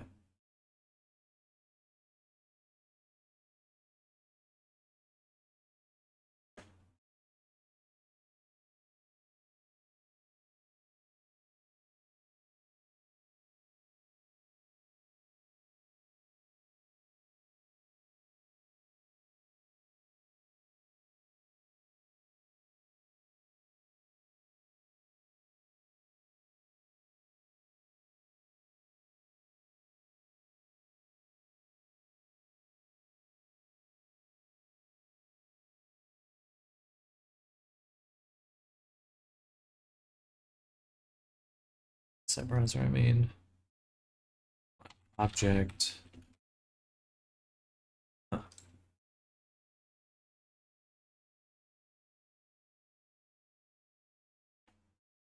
Join selected object with geometry. Very useful. Make sure I actually already have this referenced. Maybe not. But we're going to update it. So rather than doing it this way, go back to GeoNode.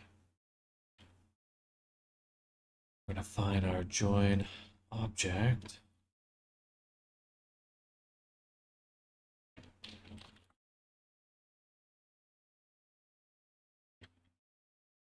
We have join selected object.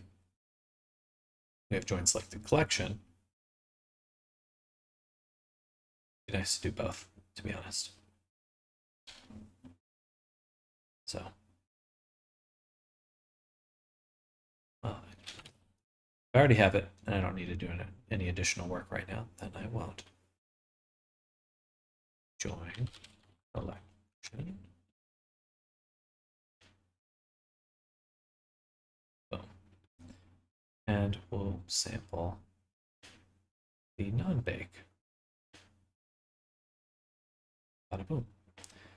Okay. So that means we now have those objects here,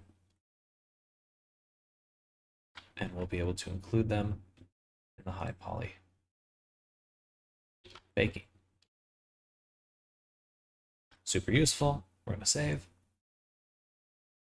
We're going to go to the collection, body high poly,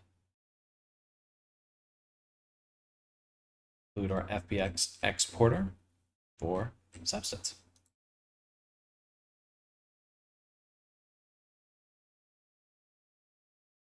Presets. Then I'll go to low because the low collection has this path. Just paste that right here. Changing this to H. And then just export. That would have worked had we enabled this folder. All right, exporting. Good stuff.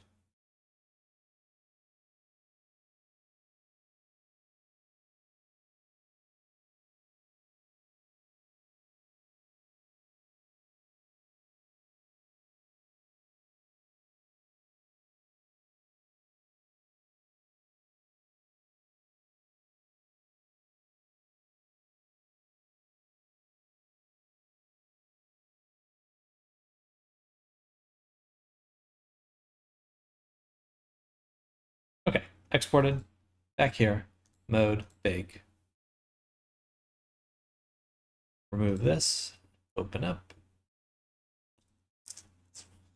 Take the high poly here.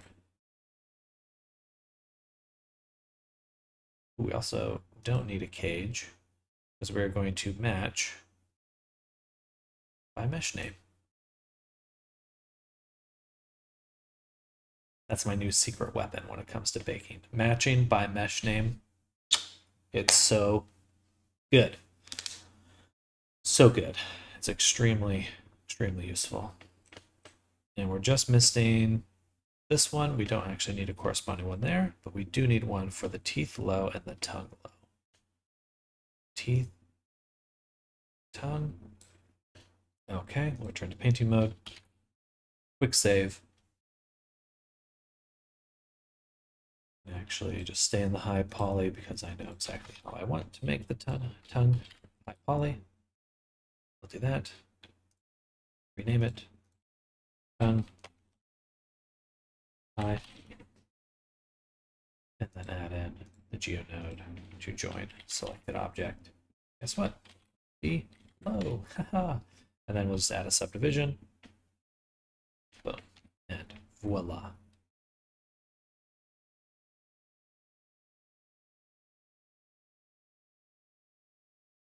Oh, the tooth. Missing one tooth. It must be a little middle tooth here, if I had to guess. We do have this here. We're just sampling the wrong object.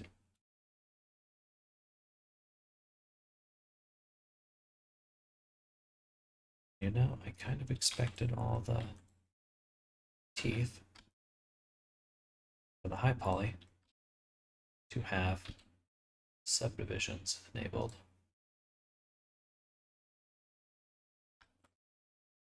Ooh.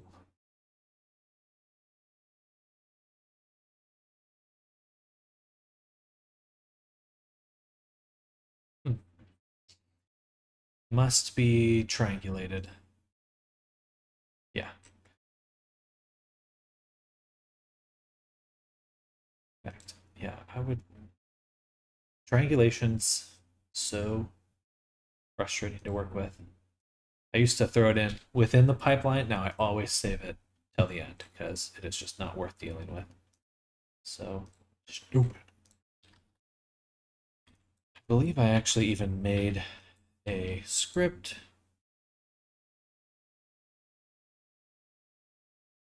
to the reorder. Yes. Remove triangulate modifier.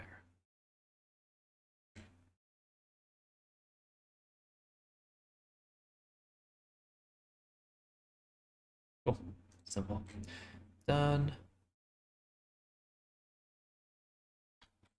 And that means now that if we switch back to the high poly, teeth should look pretty darn good. They do. All right, export collections again.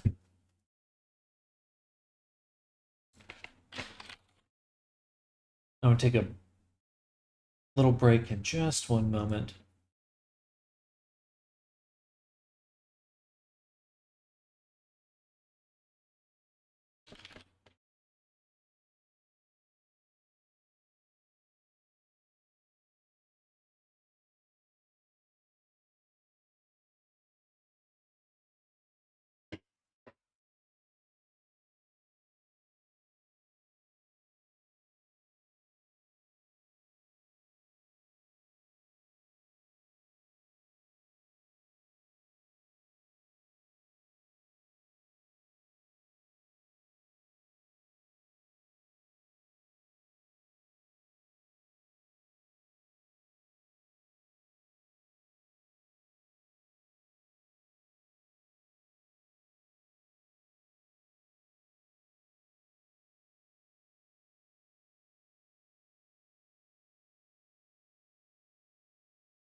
my usual state of being, distracted. Mode bake. Reload that bake mesh. See if we're missing any still.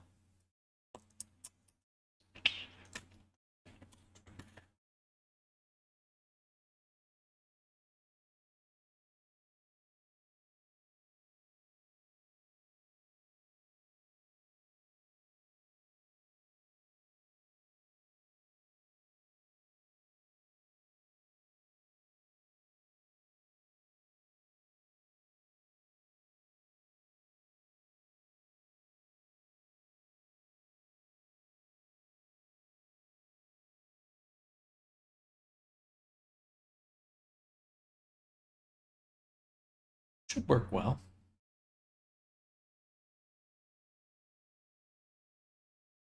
Nope. Some of the UV maps are clearly overlapping.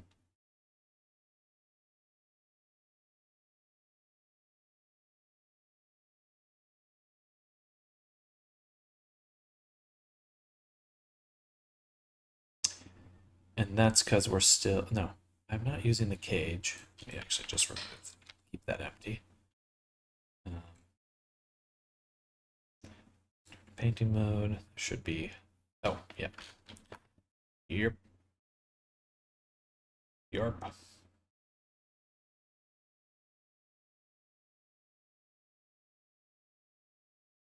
Yeah. Save. Actually, probably should make the ear a little bit bigger.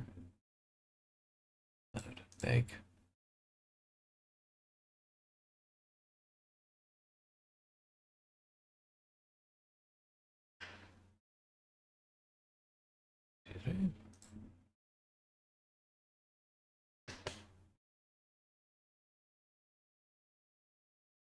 I see.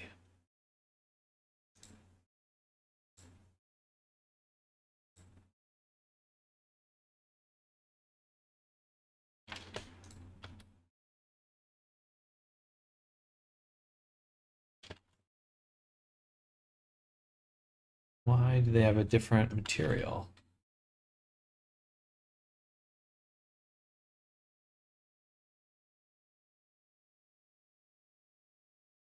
Oh, it was these ones, wasn't it? Yeah.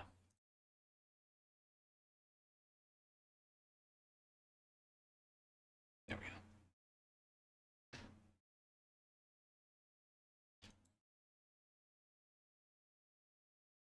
And now we have to move over texture set one more time.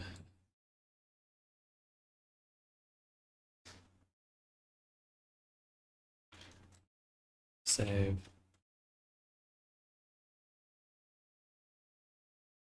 Save. Mode. Bake. Actually, I might go back, just look at this one more time. I don't see anything overlapping, but I do see some missing objects. Bean hand. So the beans. Beans. Okay, so that would be. Take these. Duplicate them. Send them to high poly. In high poly. Make a new collection, which will be body. Laws. High poly. That's where we're going to put these.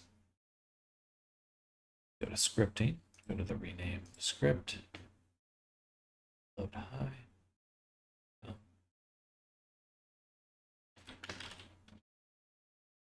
Layout, set them. Let's remove object modifiers, set them to 0.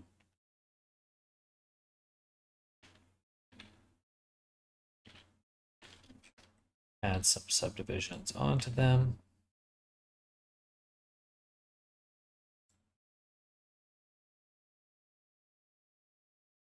Copy to selected. Actually, no. Remove the modifiers one more time. Add in the geonode join object. So we obviously want to join the selected object. Delete any current geometry. And this one will be beam and low. Relative positioning, so it automatically puts it in the correct spot. Add in subdivision 2 times. Copy modifiers to our selected objects, and then just adjust. Then just adjust. So that one should be hand. This one should be foot.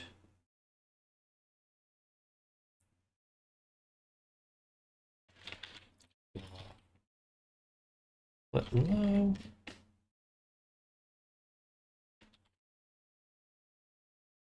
All right. Beautiful.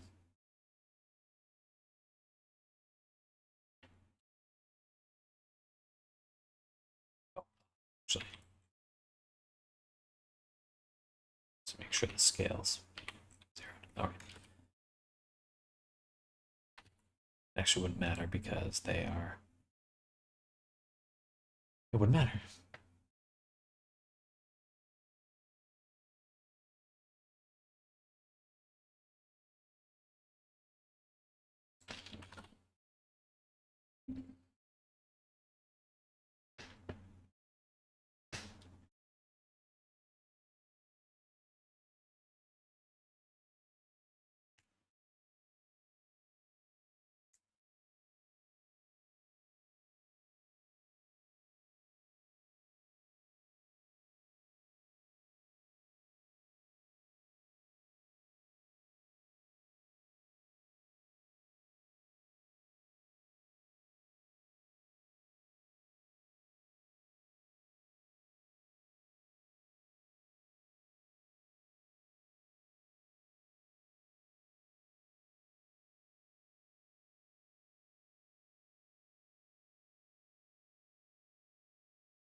All right.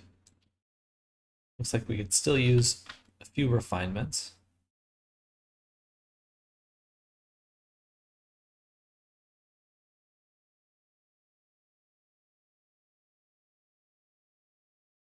But generally, we got the goods.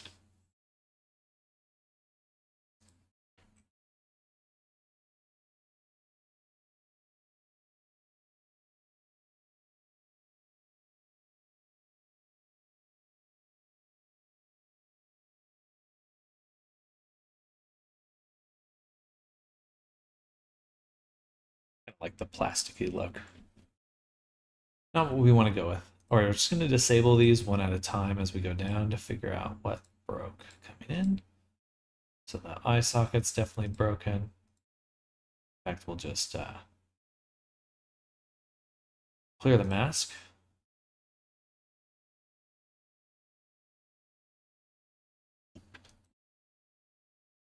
Probably have to do that to most of these.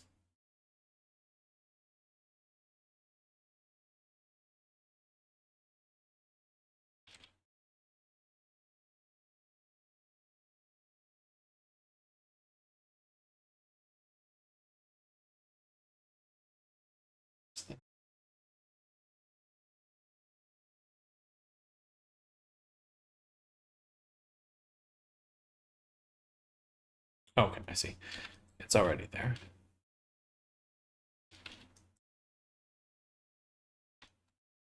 Yeah, that nose looks a lot cleaner. I just got logged out of Restream for some reason.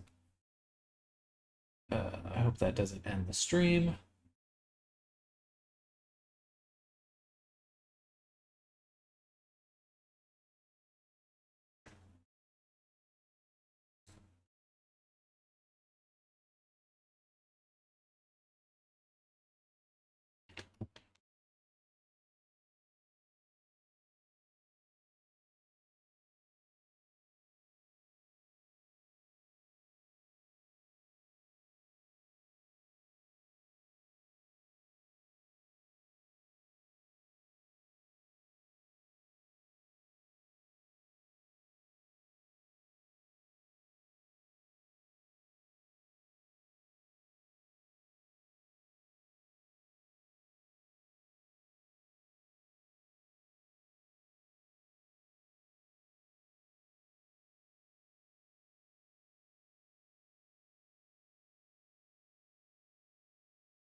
Hmm.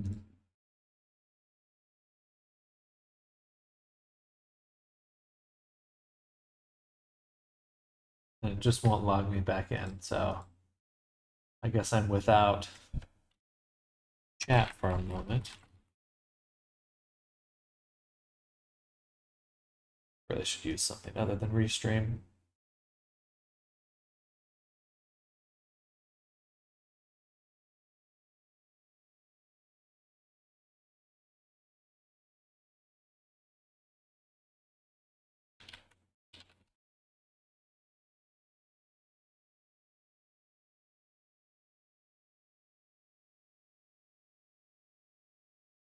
All right, we're back.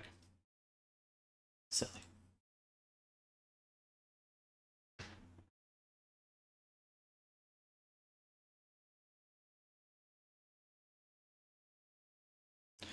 Okay, looks like the lip line is the main issue for selecting something incorrectly.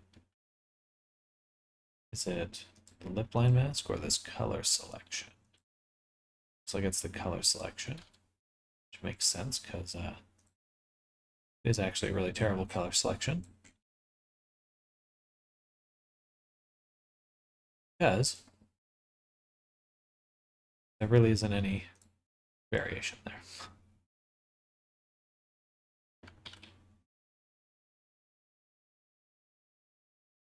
So I think we need to go back to material preview. And for the lip line in particular, we'll make a new material, just call it HP, and make it like something. Actually, I'm gonna get rid of that. Red. Bright red.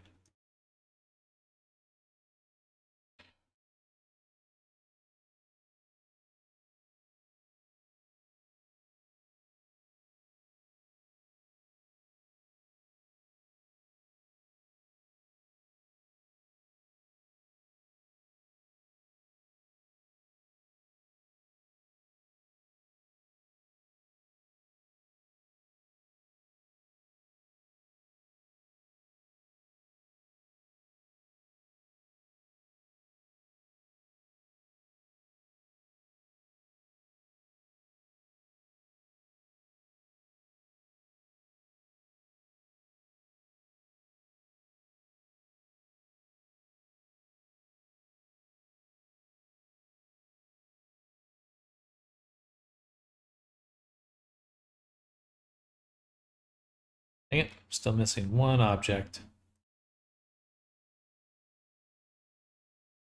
So before we go any further, one more thing to include, a plane that we add, geometry node, join selected objects, we need the add. We'll copy that name, paste it here for version, and add subdivision as you do. And that's it.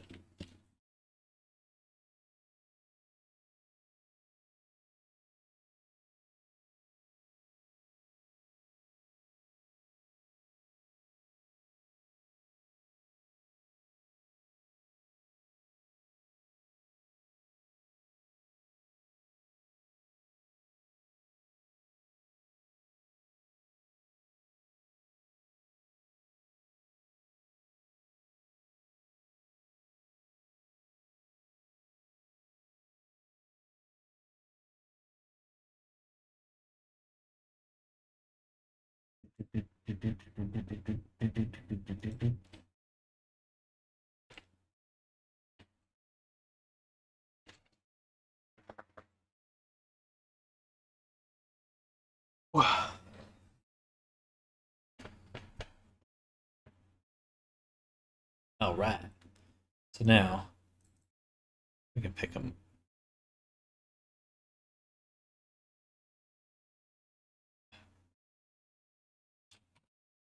Did we not just rebake? No, I guess we didn't. We just loaded in the mesh. We didn't rebake. Could have rebaked just the ID map.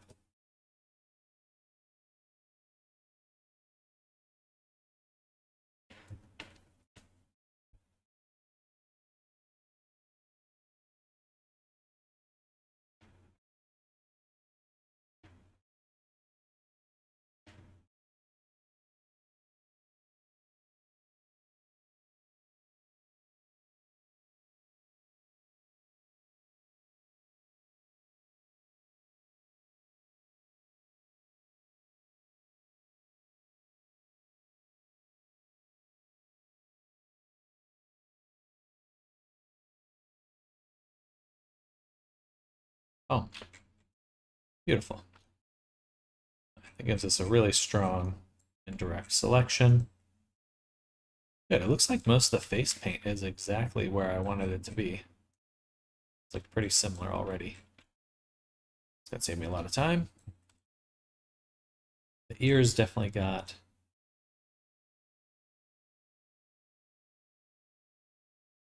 very fully selected.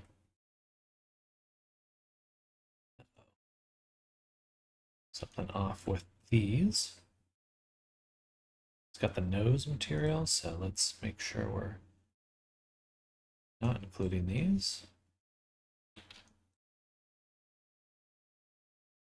It's getting overridden somehow by something else, probably the pad, the beans. There we go. And let's make sure the claws are selecting them. And the gradient shadow.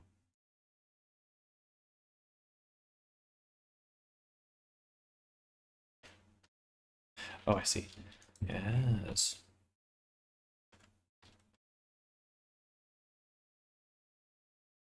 Perfect.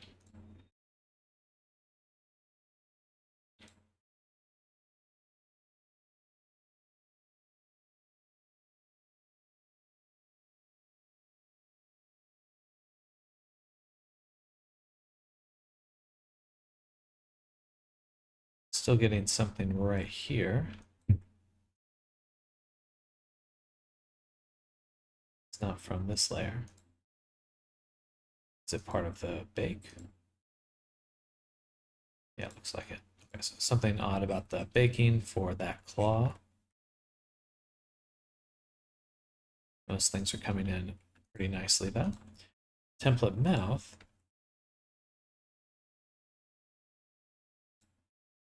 Needs some work. Teeth.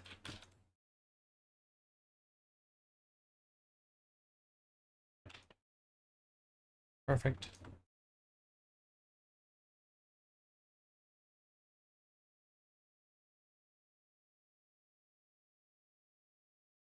Good stuff. Now in the mouth, we've got these gradients. That's for that one. About the teeth here. Nope. Must be up here.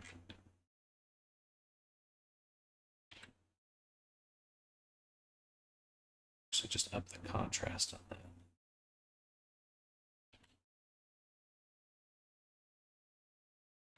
Beautiful.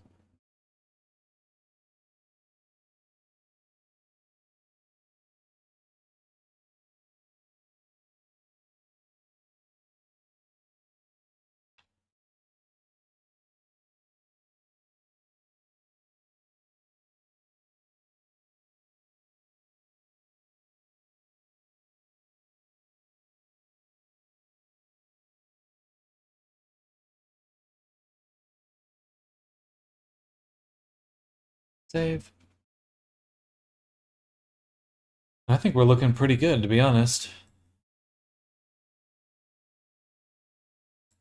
In about 30 minutes, I'm going to take a break for lunch.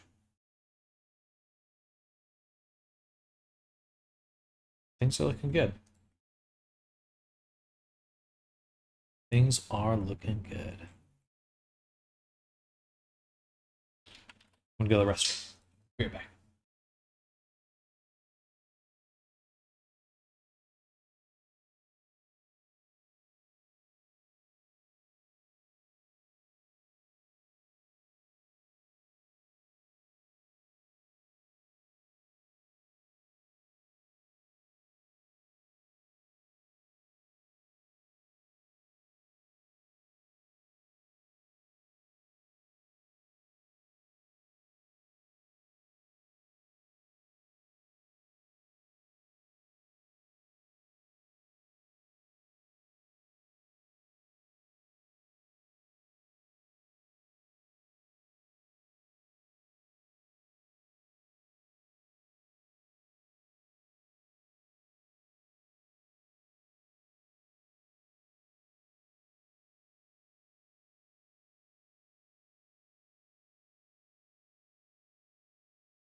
So, baking is going well. We've got almost everything recovered. The only question mark we have is where this line right here is coming from. Because it's really the only issue, I guess, is it must be UV overlap because it is right there. So easy enough to fix.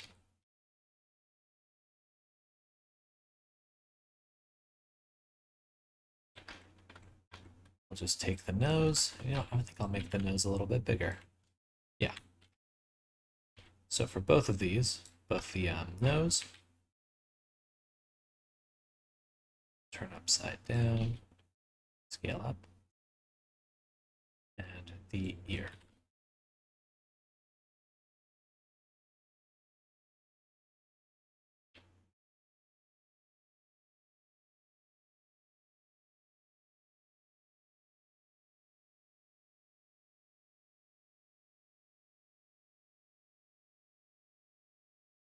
Hello, Kabar. Welcome.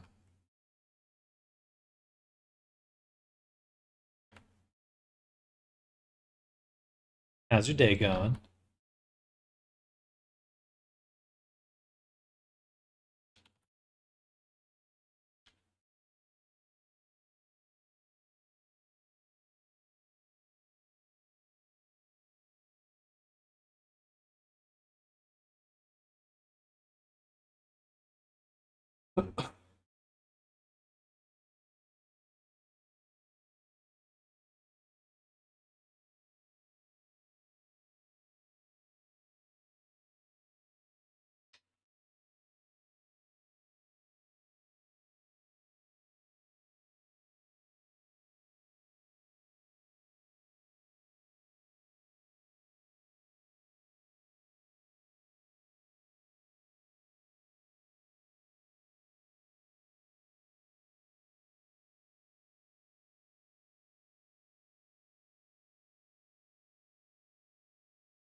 Did I just bake? Pretty sure I did. Yeah.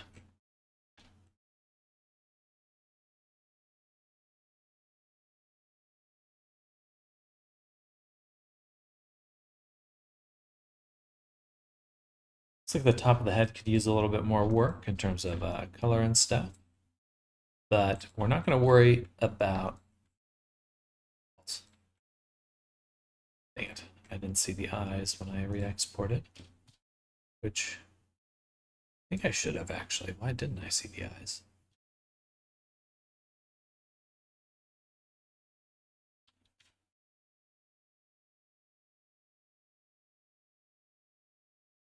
One more time. Export and bake.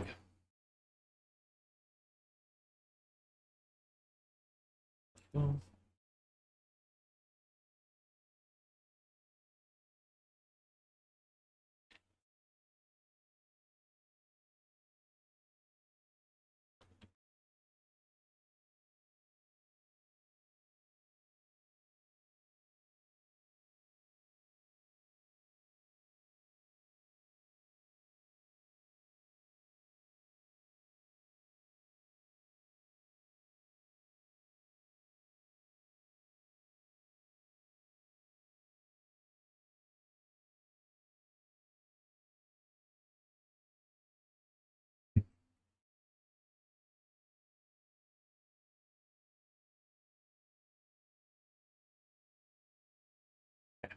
Beautiful.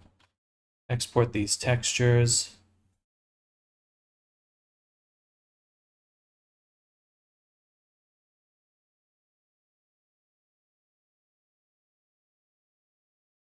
Excuse me.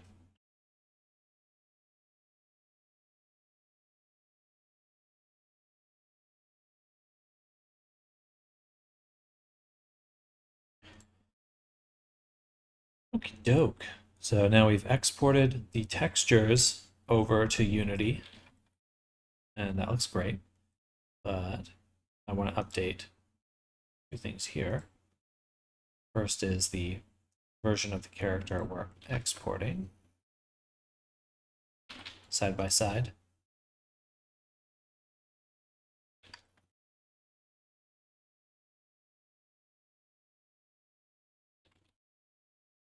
This one we're going to update our map to include the body little poly collection, body non-baked collection.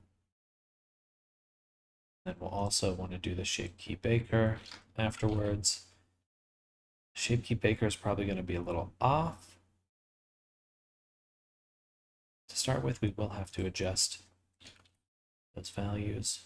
Boom, boom.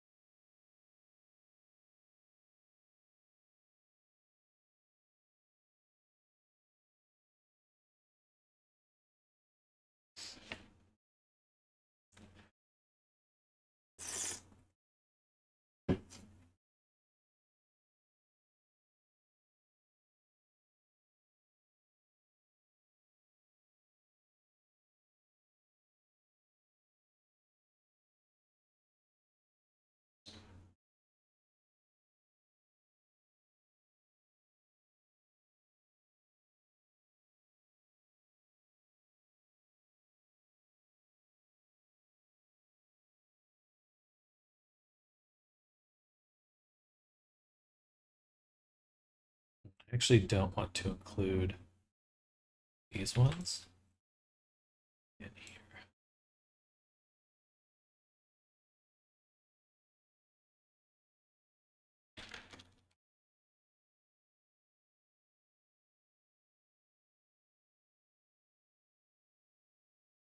Do need them in there. So we'll just sample these exactly. So all of these ones we do need.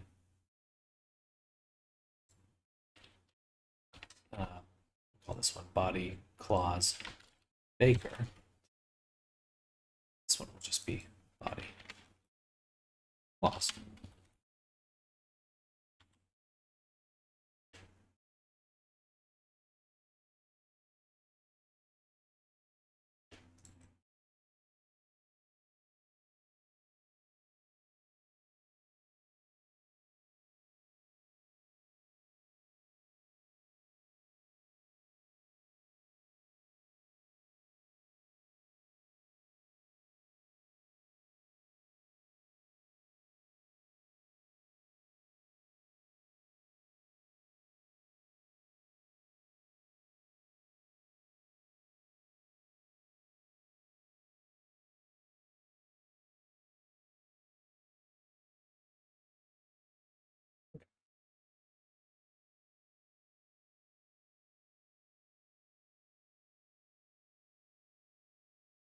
Here. We're missing the tail currently.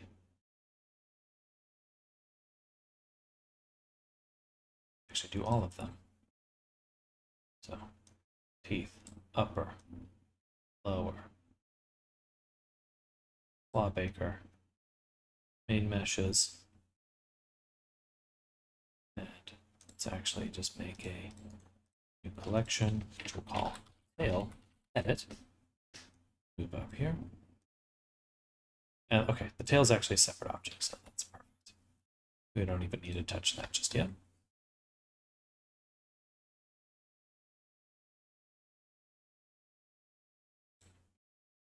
That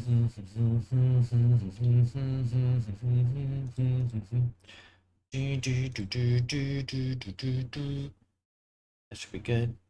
That should be good. Yeah, Oh, and then actually the fur would be part of it, but we'll leave it out for now. Save. I will keep the triangulate. I don't need the displace. Morph breathing. It's not useful to me here. I would like to add that back though. Sharpen the eyes. Oh, the eye sharpening's the pupil, right? Pretty sure.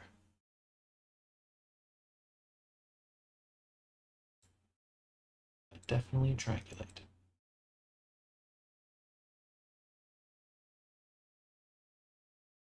At the very end. Okay, rapid update, save. Let's do a save copy, whip O2. We'll call this pre mesh update. Save.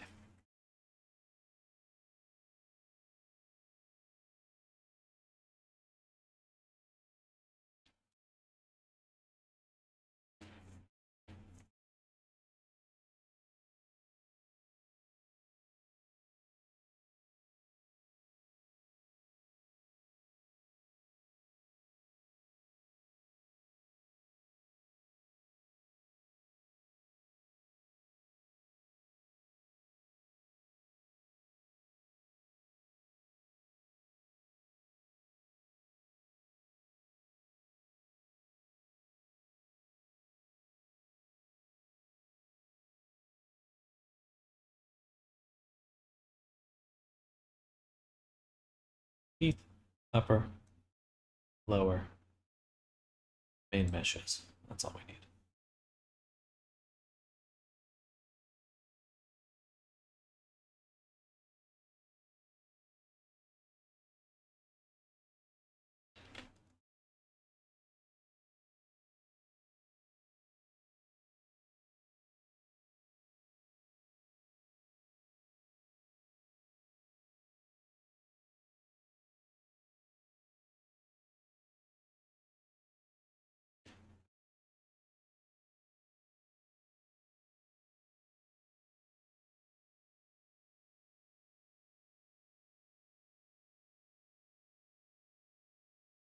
Beautiful. Let's look at the rig. See how we're doing. We're still missing the claws for some reason. Should have included non-bake. One more time. I hate that the way it gets rid of the collections. So it's really annoying. Boom. Okay. And bake one more time.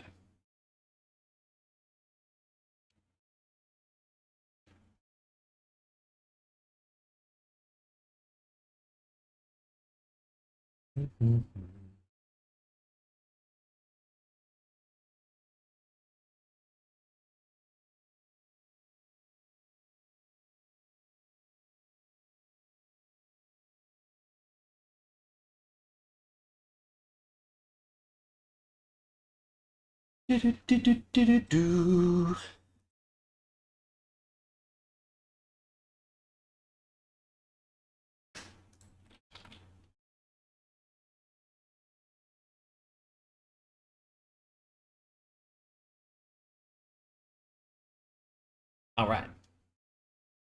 Let's pop up in Unity.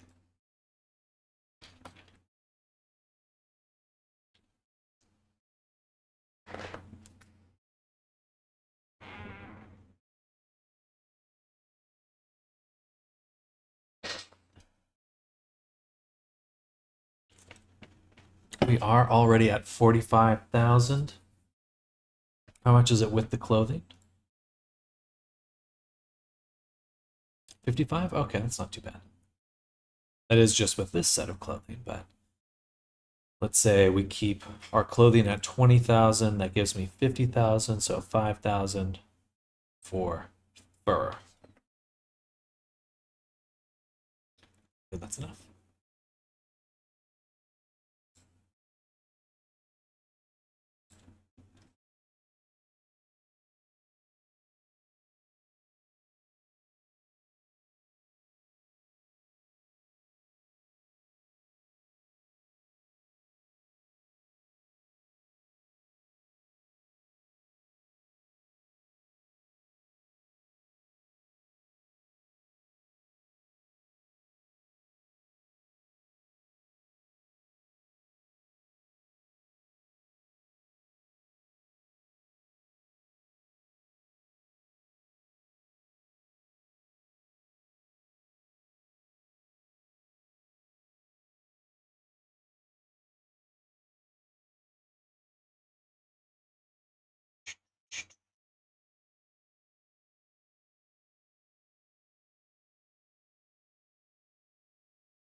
We're loaded. All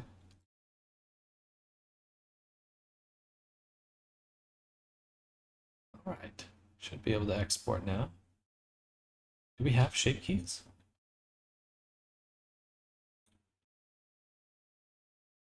Beautiful. They are probably real broken. That's okay. Really broken. I mean, things are somewhat close, but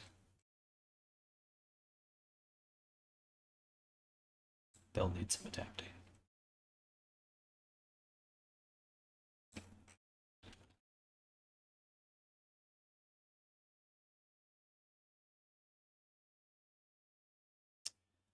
I could see a way to actually automate transferring those, but I don't want to. That'd be tricky. Actually, it may not be too bad. You could map the position by like a vertex group's average position. That sounds like a lot of work. A lot of math.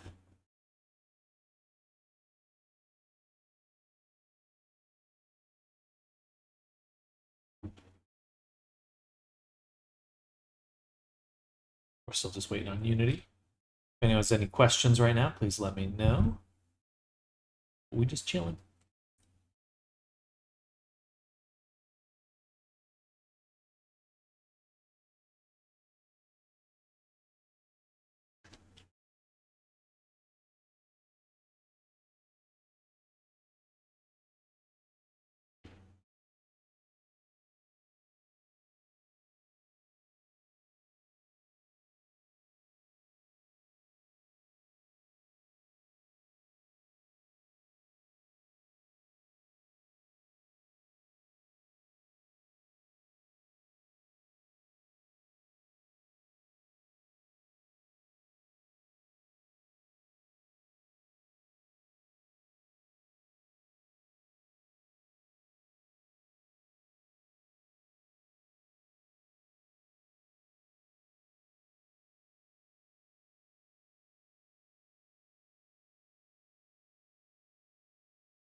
Still loaded.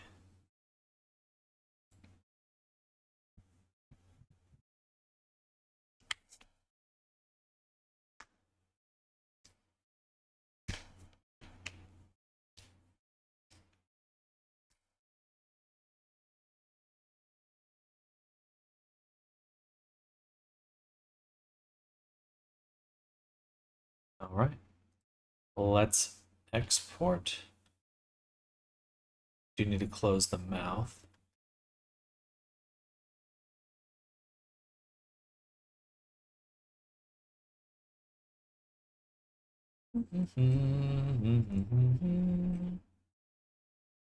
We're just chilling right now.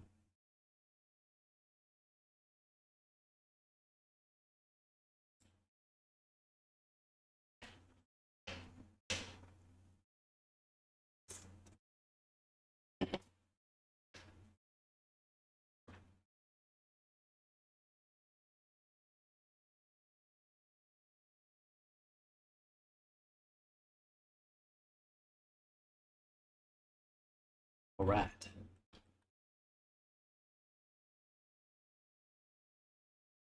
What the? God damn it.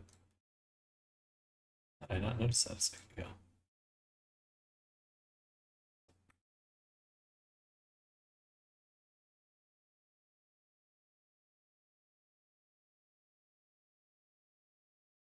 Do do do do do do do.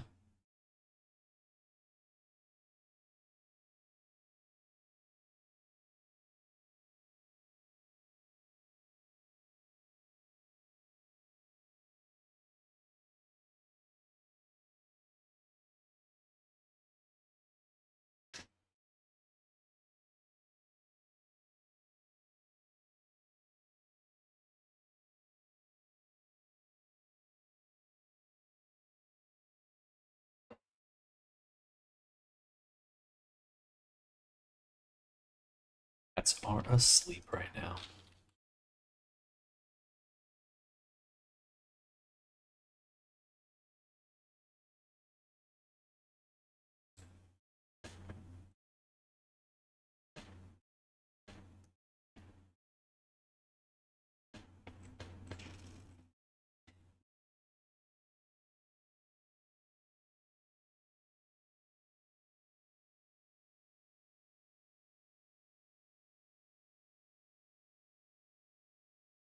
Boom. Save. Return here. Updated avatar. Oh, was I including the clothes in the initial export?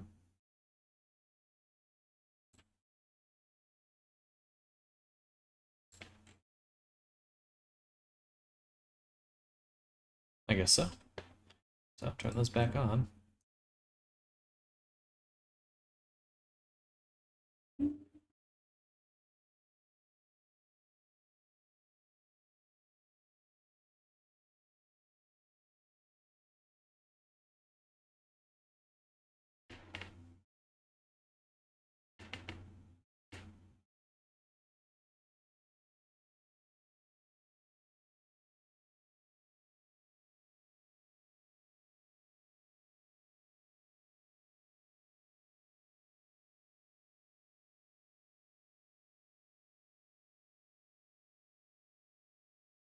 Okay, we can see the adjustments that need to be made.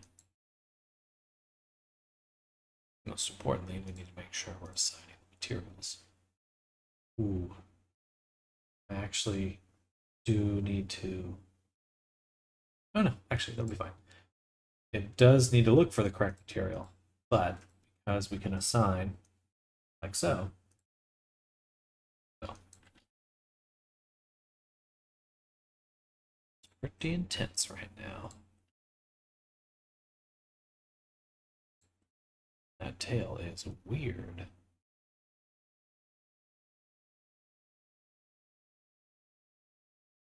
I see.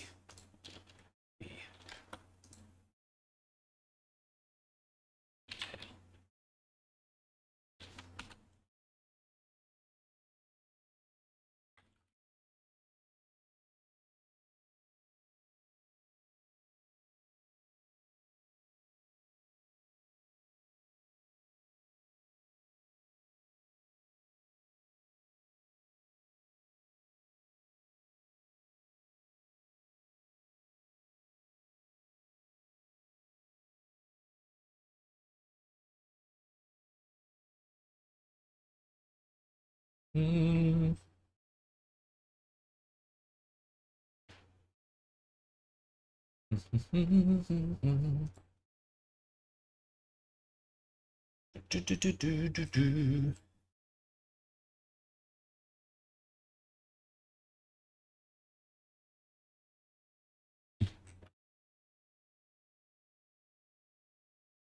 Gorgeous. Okay. So we're going to keep the clothing off just for right now.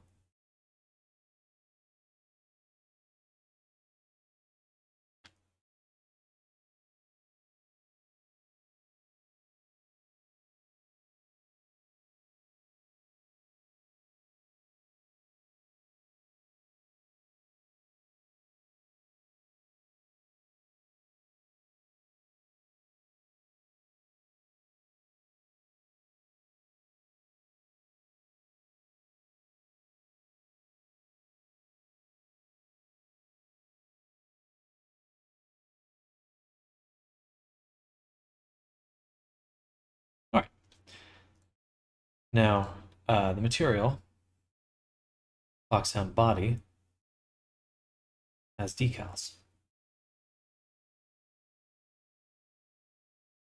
We use 1, 2, and we can enable third, even a fourth.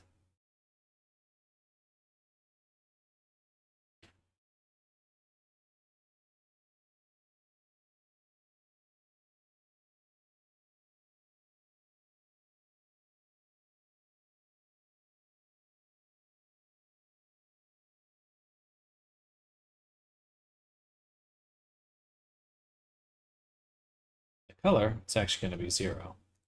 We just want the alpha to be. Copy this path.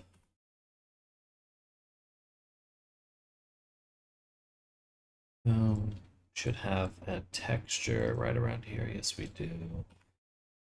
This will just be as a placeholder. We'll drop it in. Body. I'm gonna take for alpha.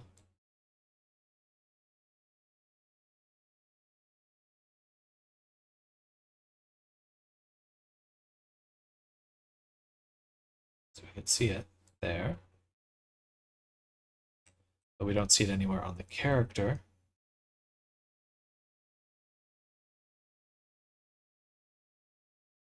Is that because our color is disabled?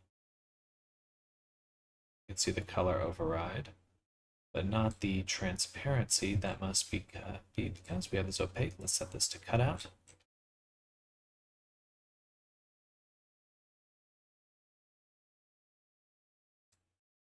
Okay, so it means it is cutting out.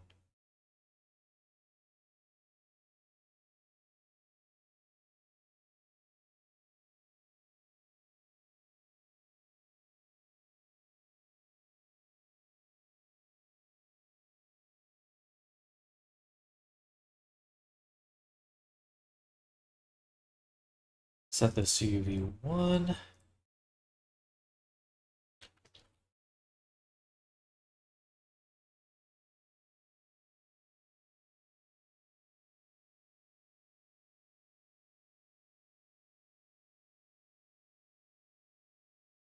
That's more of what I was expecting there. I guess I could make sure that the coloring blend mode is set to like lighten because it's dark. Okay, perfect. Closer to what we want to see.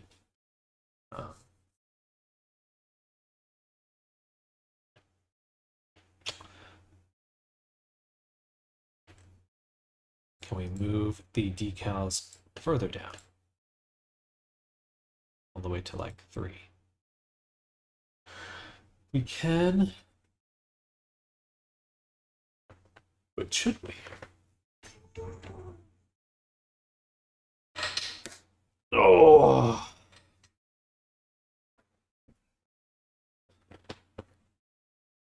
Ooh, felt good.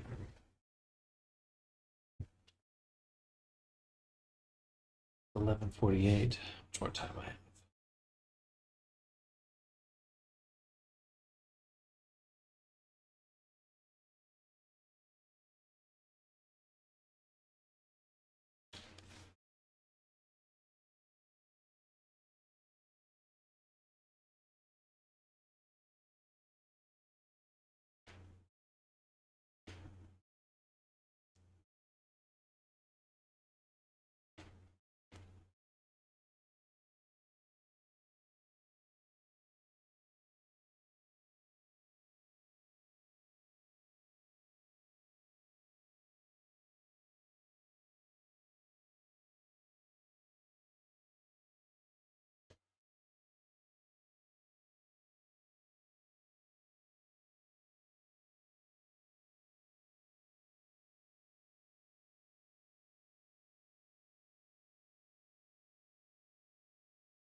All right, getting a little distracted now. Definitely running out of steam.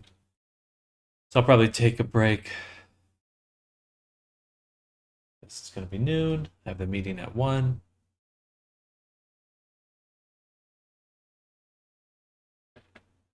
Maybe I'll break sooner. Still work off camera too. Okay. Thank you, Kabar. I appreciate that.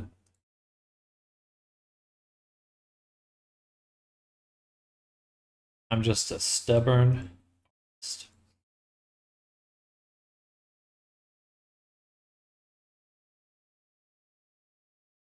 one's messed up here.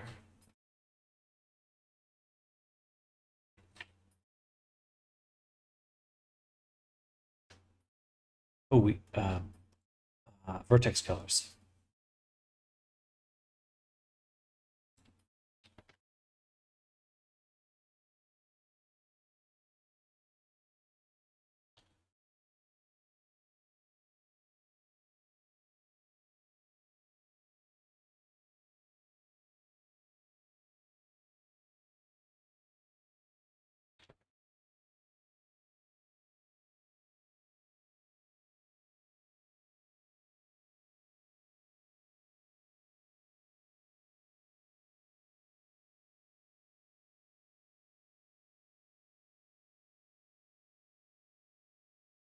My neck.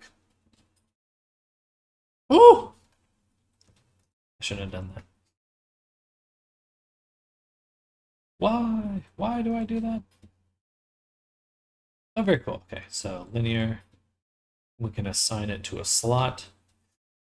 I guess we'll do blue.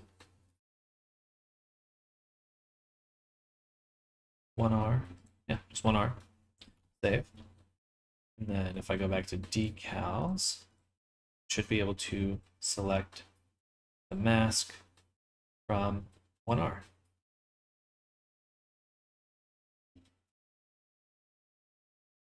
Multiply, add, just replace. Actually, that's awesome that you can mix them. We'll just do add for now.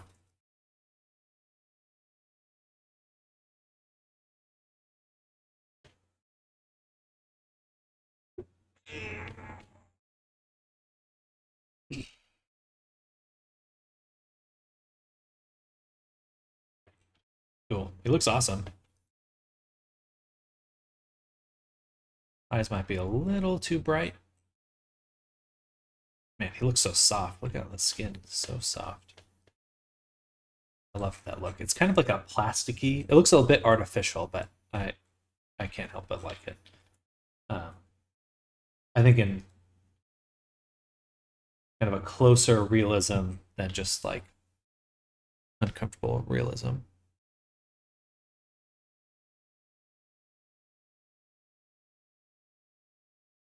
I have to clean up the nails.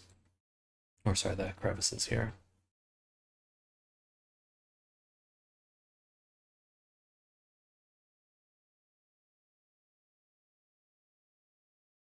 He looks awesome.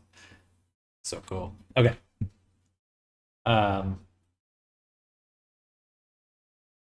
Now I'd like to include in our export the fur. Before we do that, we need to make sure that on our fur strands, that we have the two UV maps. We do, so that should work nicely. And then we have also the color attributes. We do. So all we need to do is include fur mesh in our export for now. I don't think there's any weight painting, so we'll have to update that a little bit later. I'll drop this here and bake. Do the finger worm.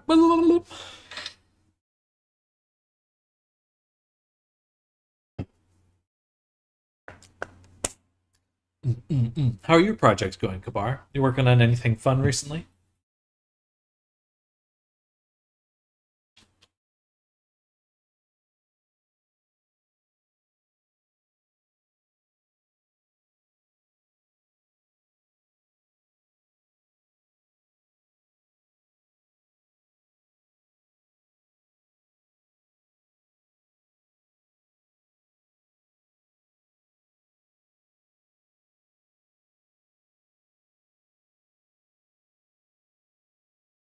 Should just be one material, so They do look like they have a different color, though. That must be the texture that's getting displayed.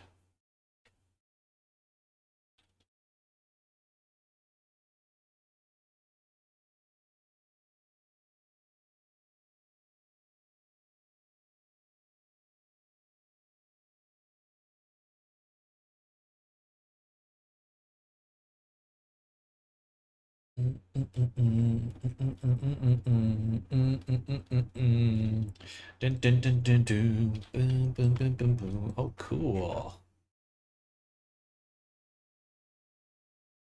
Then, boom, boom, boom, boom, boom. Boom, boom, boom, boom, boom. Boom, boom, boom, boom, boom. Why is that not working? Ah, because we do have vertex colors on both of them, but our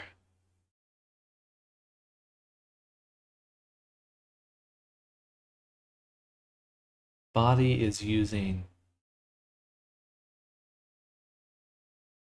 a vertex color group with base corner data. We actually would want vertex.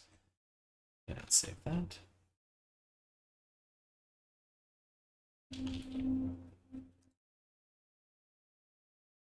Update again.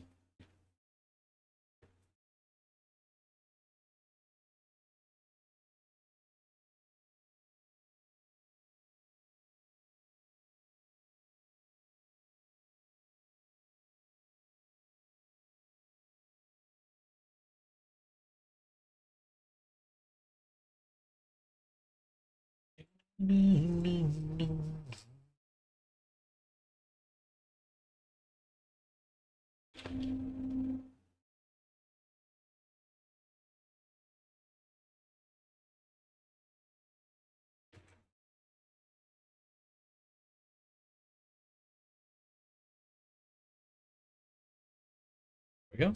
Save. Export.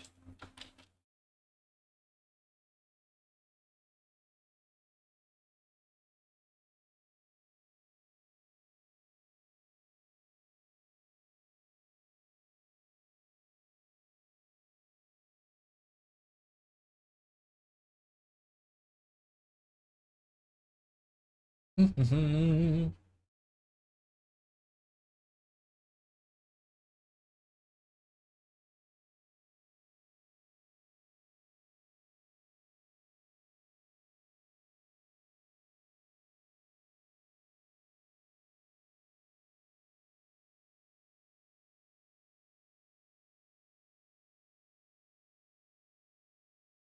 What?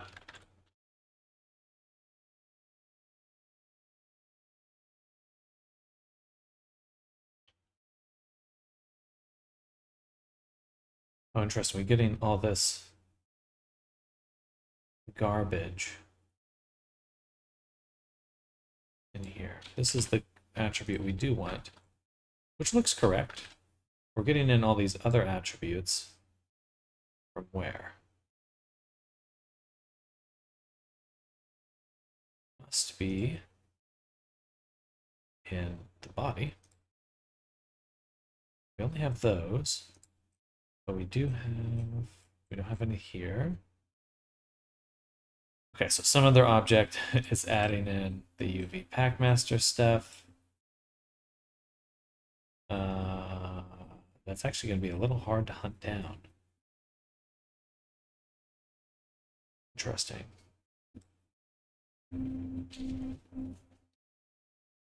Hmm.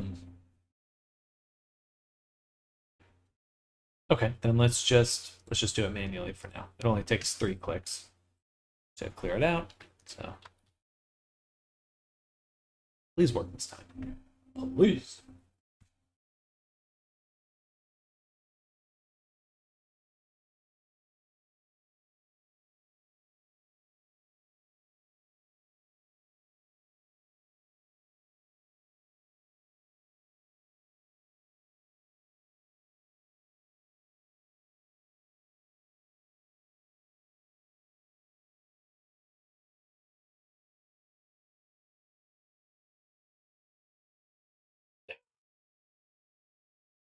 It should work. Whee!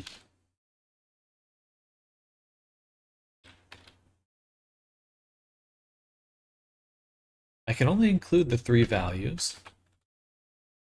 So maybe it's how I'm blending it. Because we're using place. Let's say, there we go. Maybe add, subtract. Alpha blend subtract on the UV1 channel.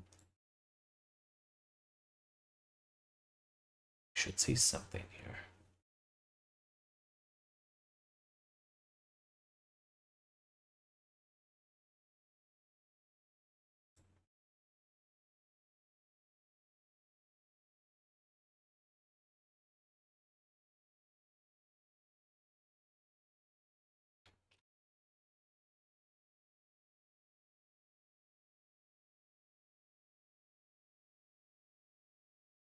Um,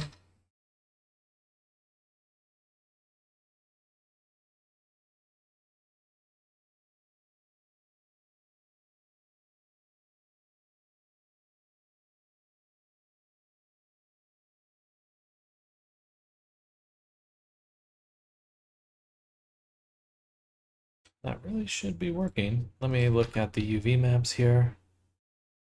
We can see the hair tufts on.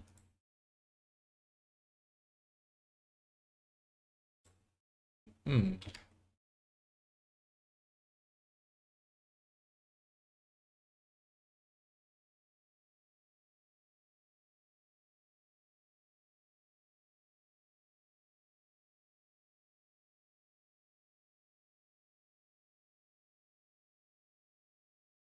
I don't have a shape key. Just got the vertex group in the mask. We've got a bevel, shrink wrap here, transfer the normals. We also data transfer the UV maps.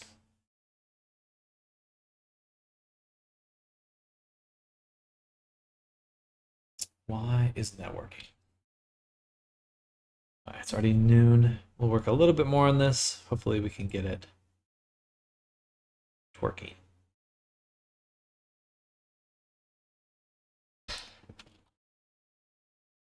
Because it's working here.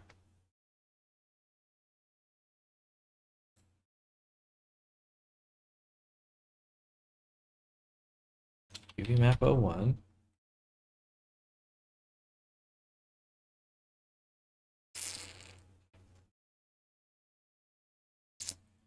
Masking with the red color attribute.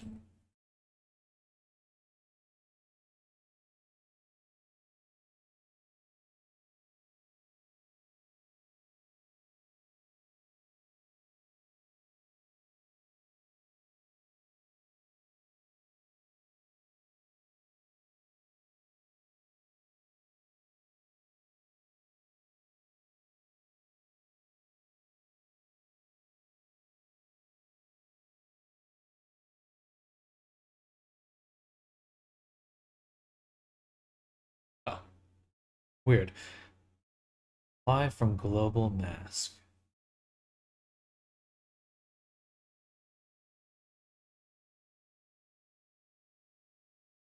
Ah,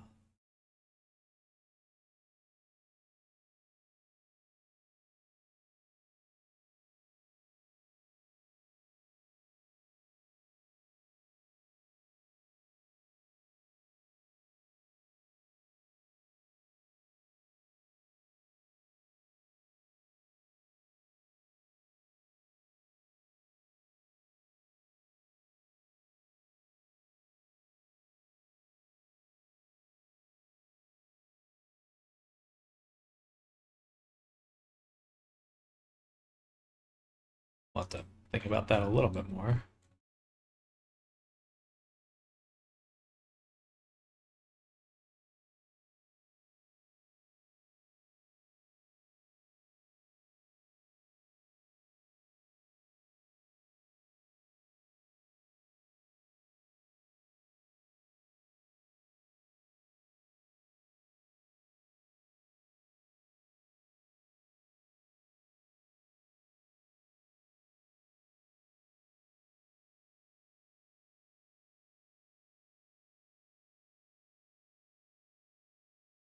All right, so looking at this image for alpha, this one should be,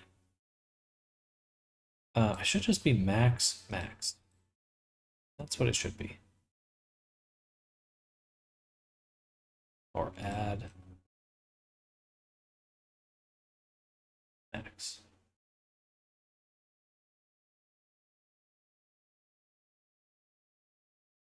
Oh, this color.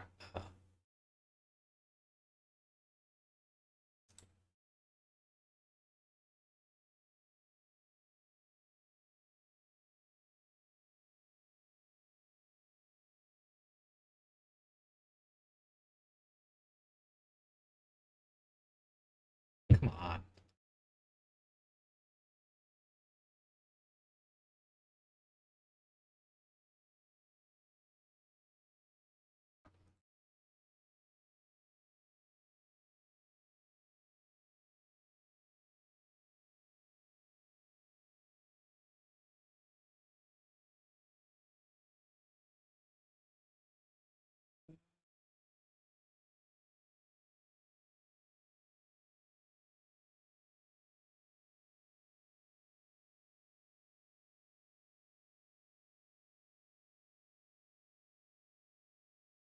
Why can't I see that? I don't understand. Why can't I see everything? It's because for the second UV channel on the rest of the body, it is also sampling.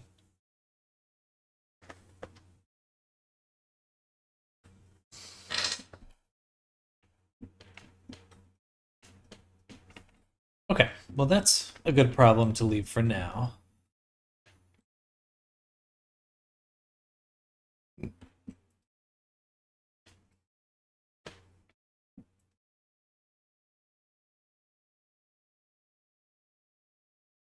There really should be a way to do that.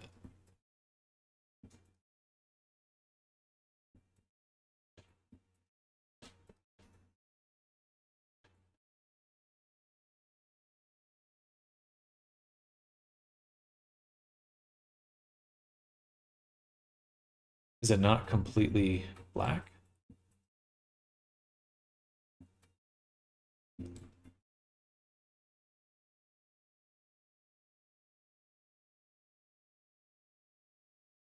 Overall, it looks like it's sampling pretty well.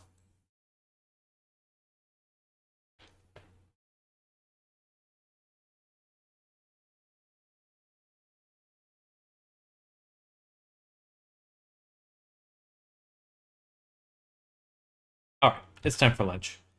Losing some brain power right now. Need to rest and eat.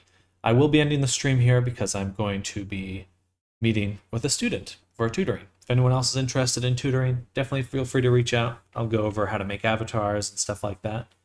But for now, I'm going to go end the stream. I'm going to go enjoy the rest of my day, the rest of my weekend, and I hope you all do the same. Thank you for hanging out, and hope everyone's having an amazing day. See you all very, very soon. Kabar, enjoy your weekend. Have a great one. Arctic, Windy, anyone else that is lurking out there, hope you're having a great day. I'll see you soon. Bye, everyone.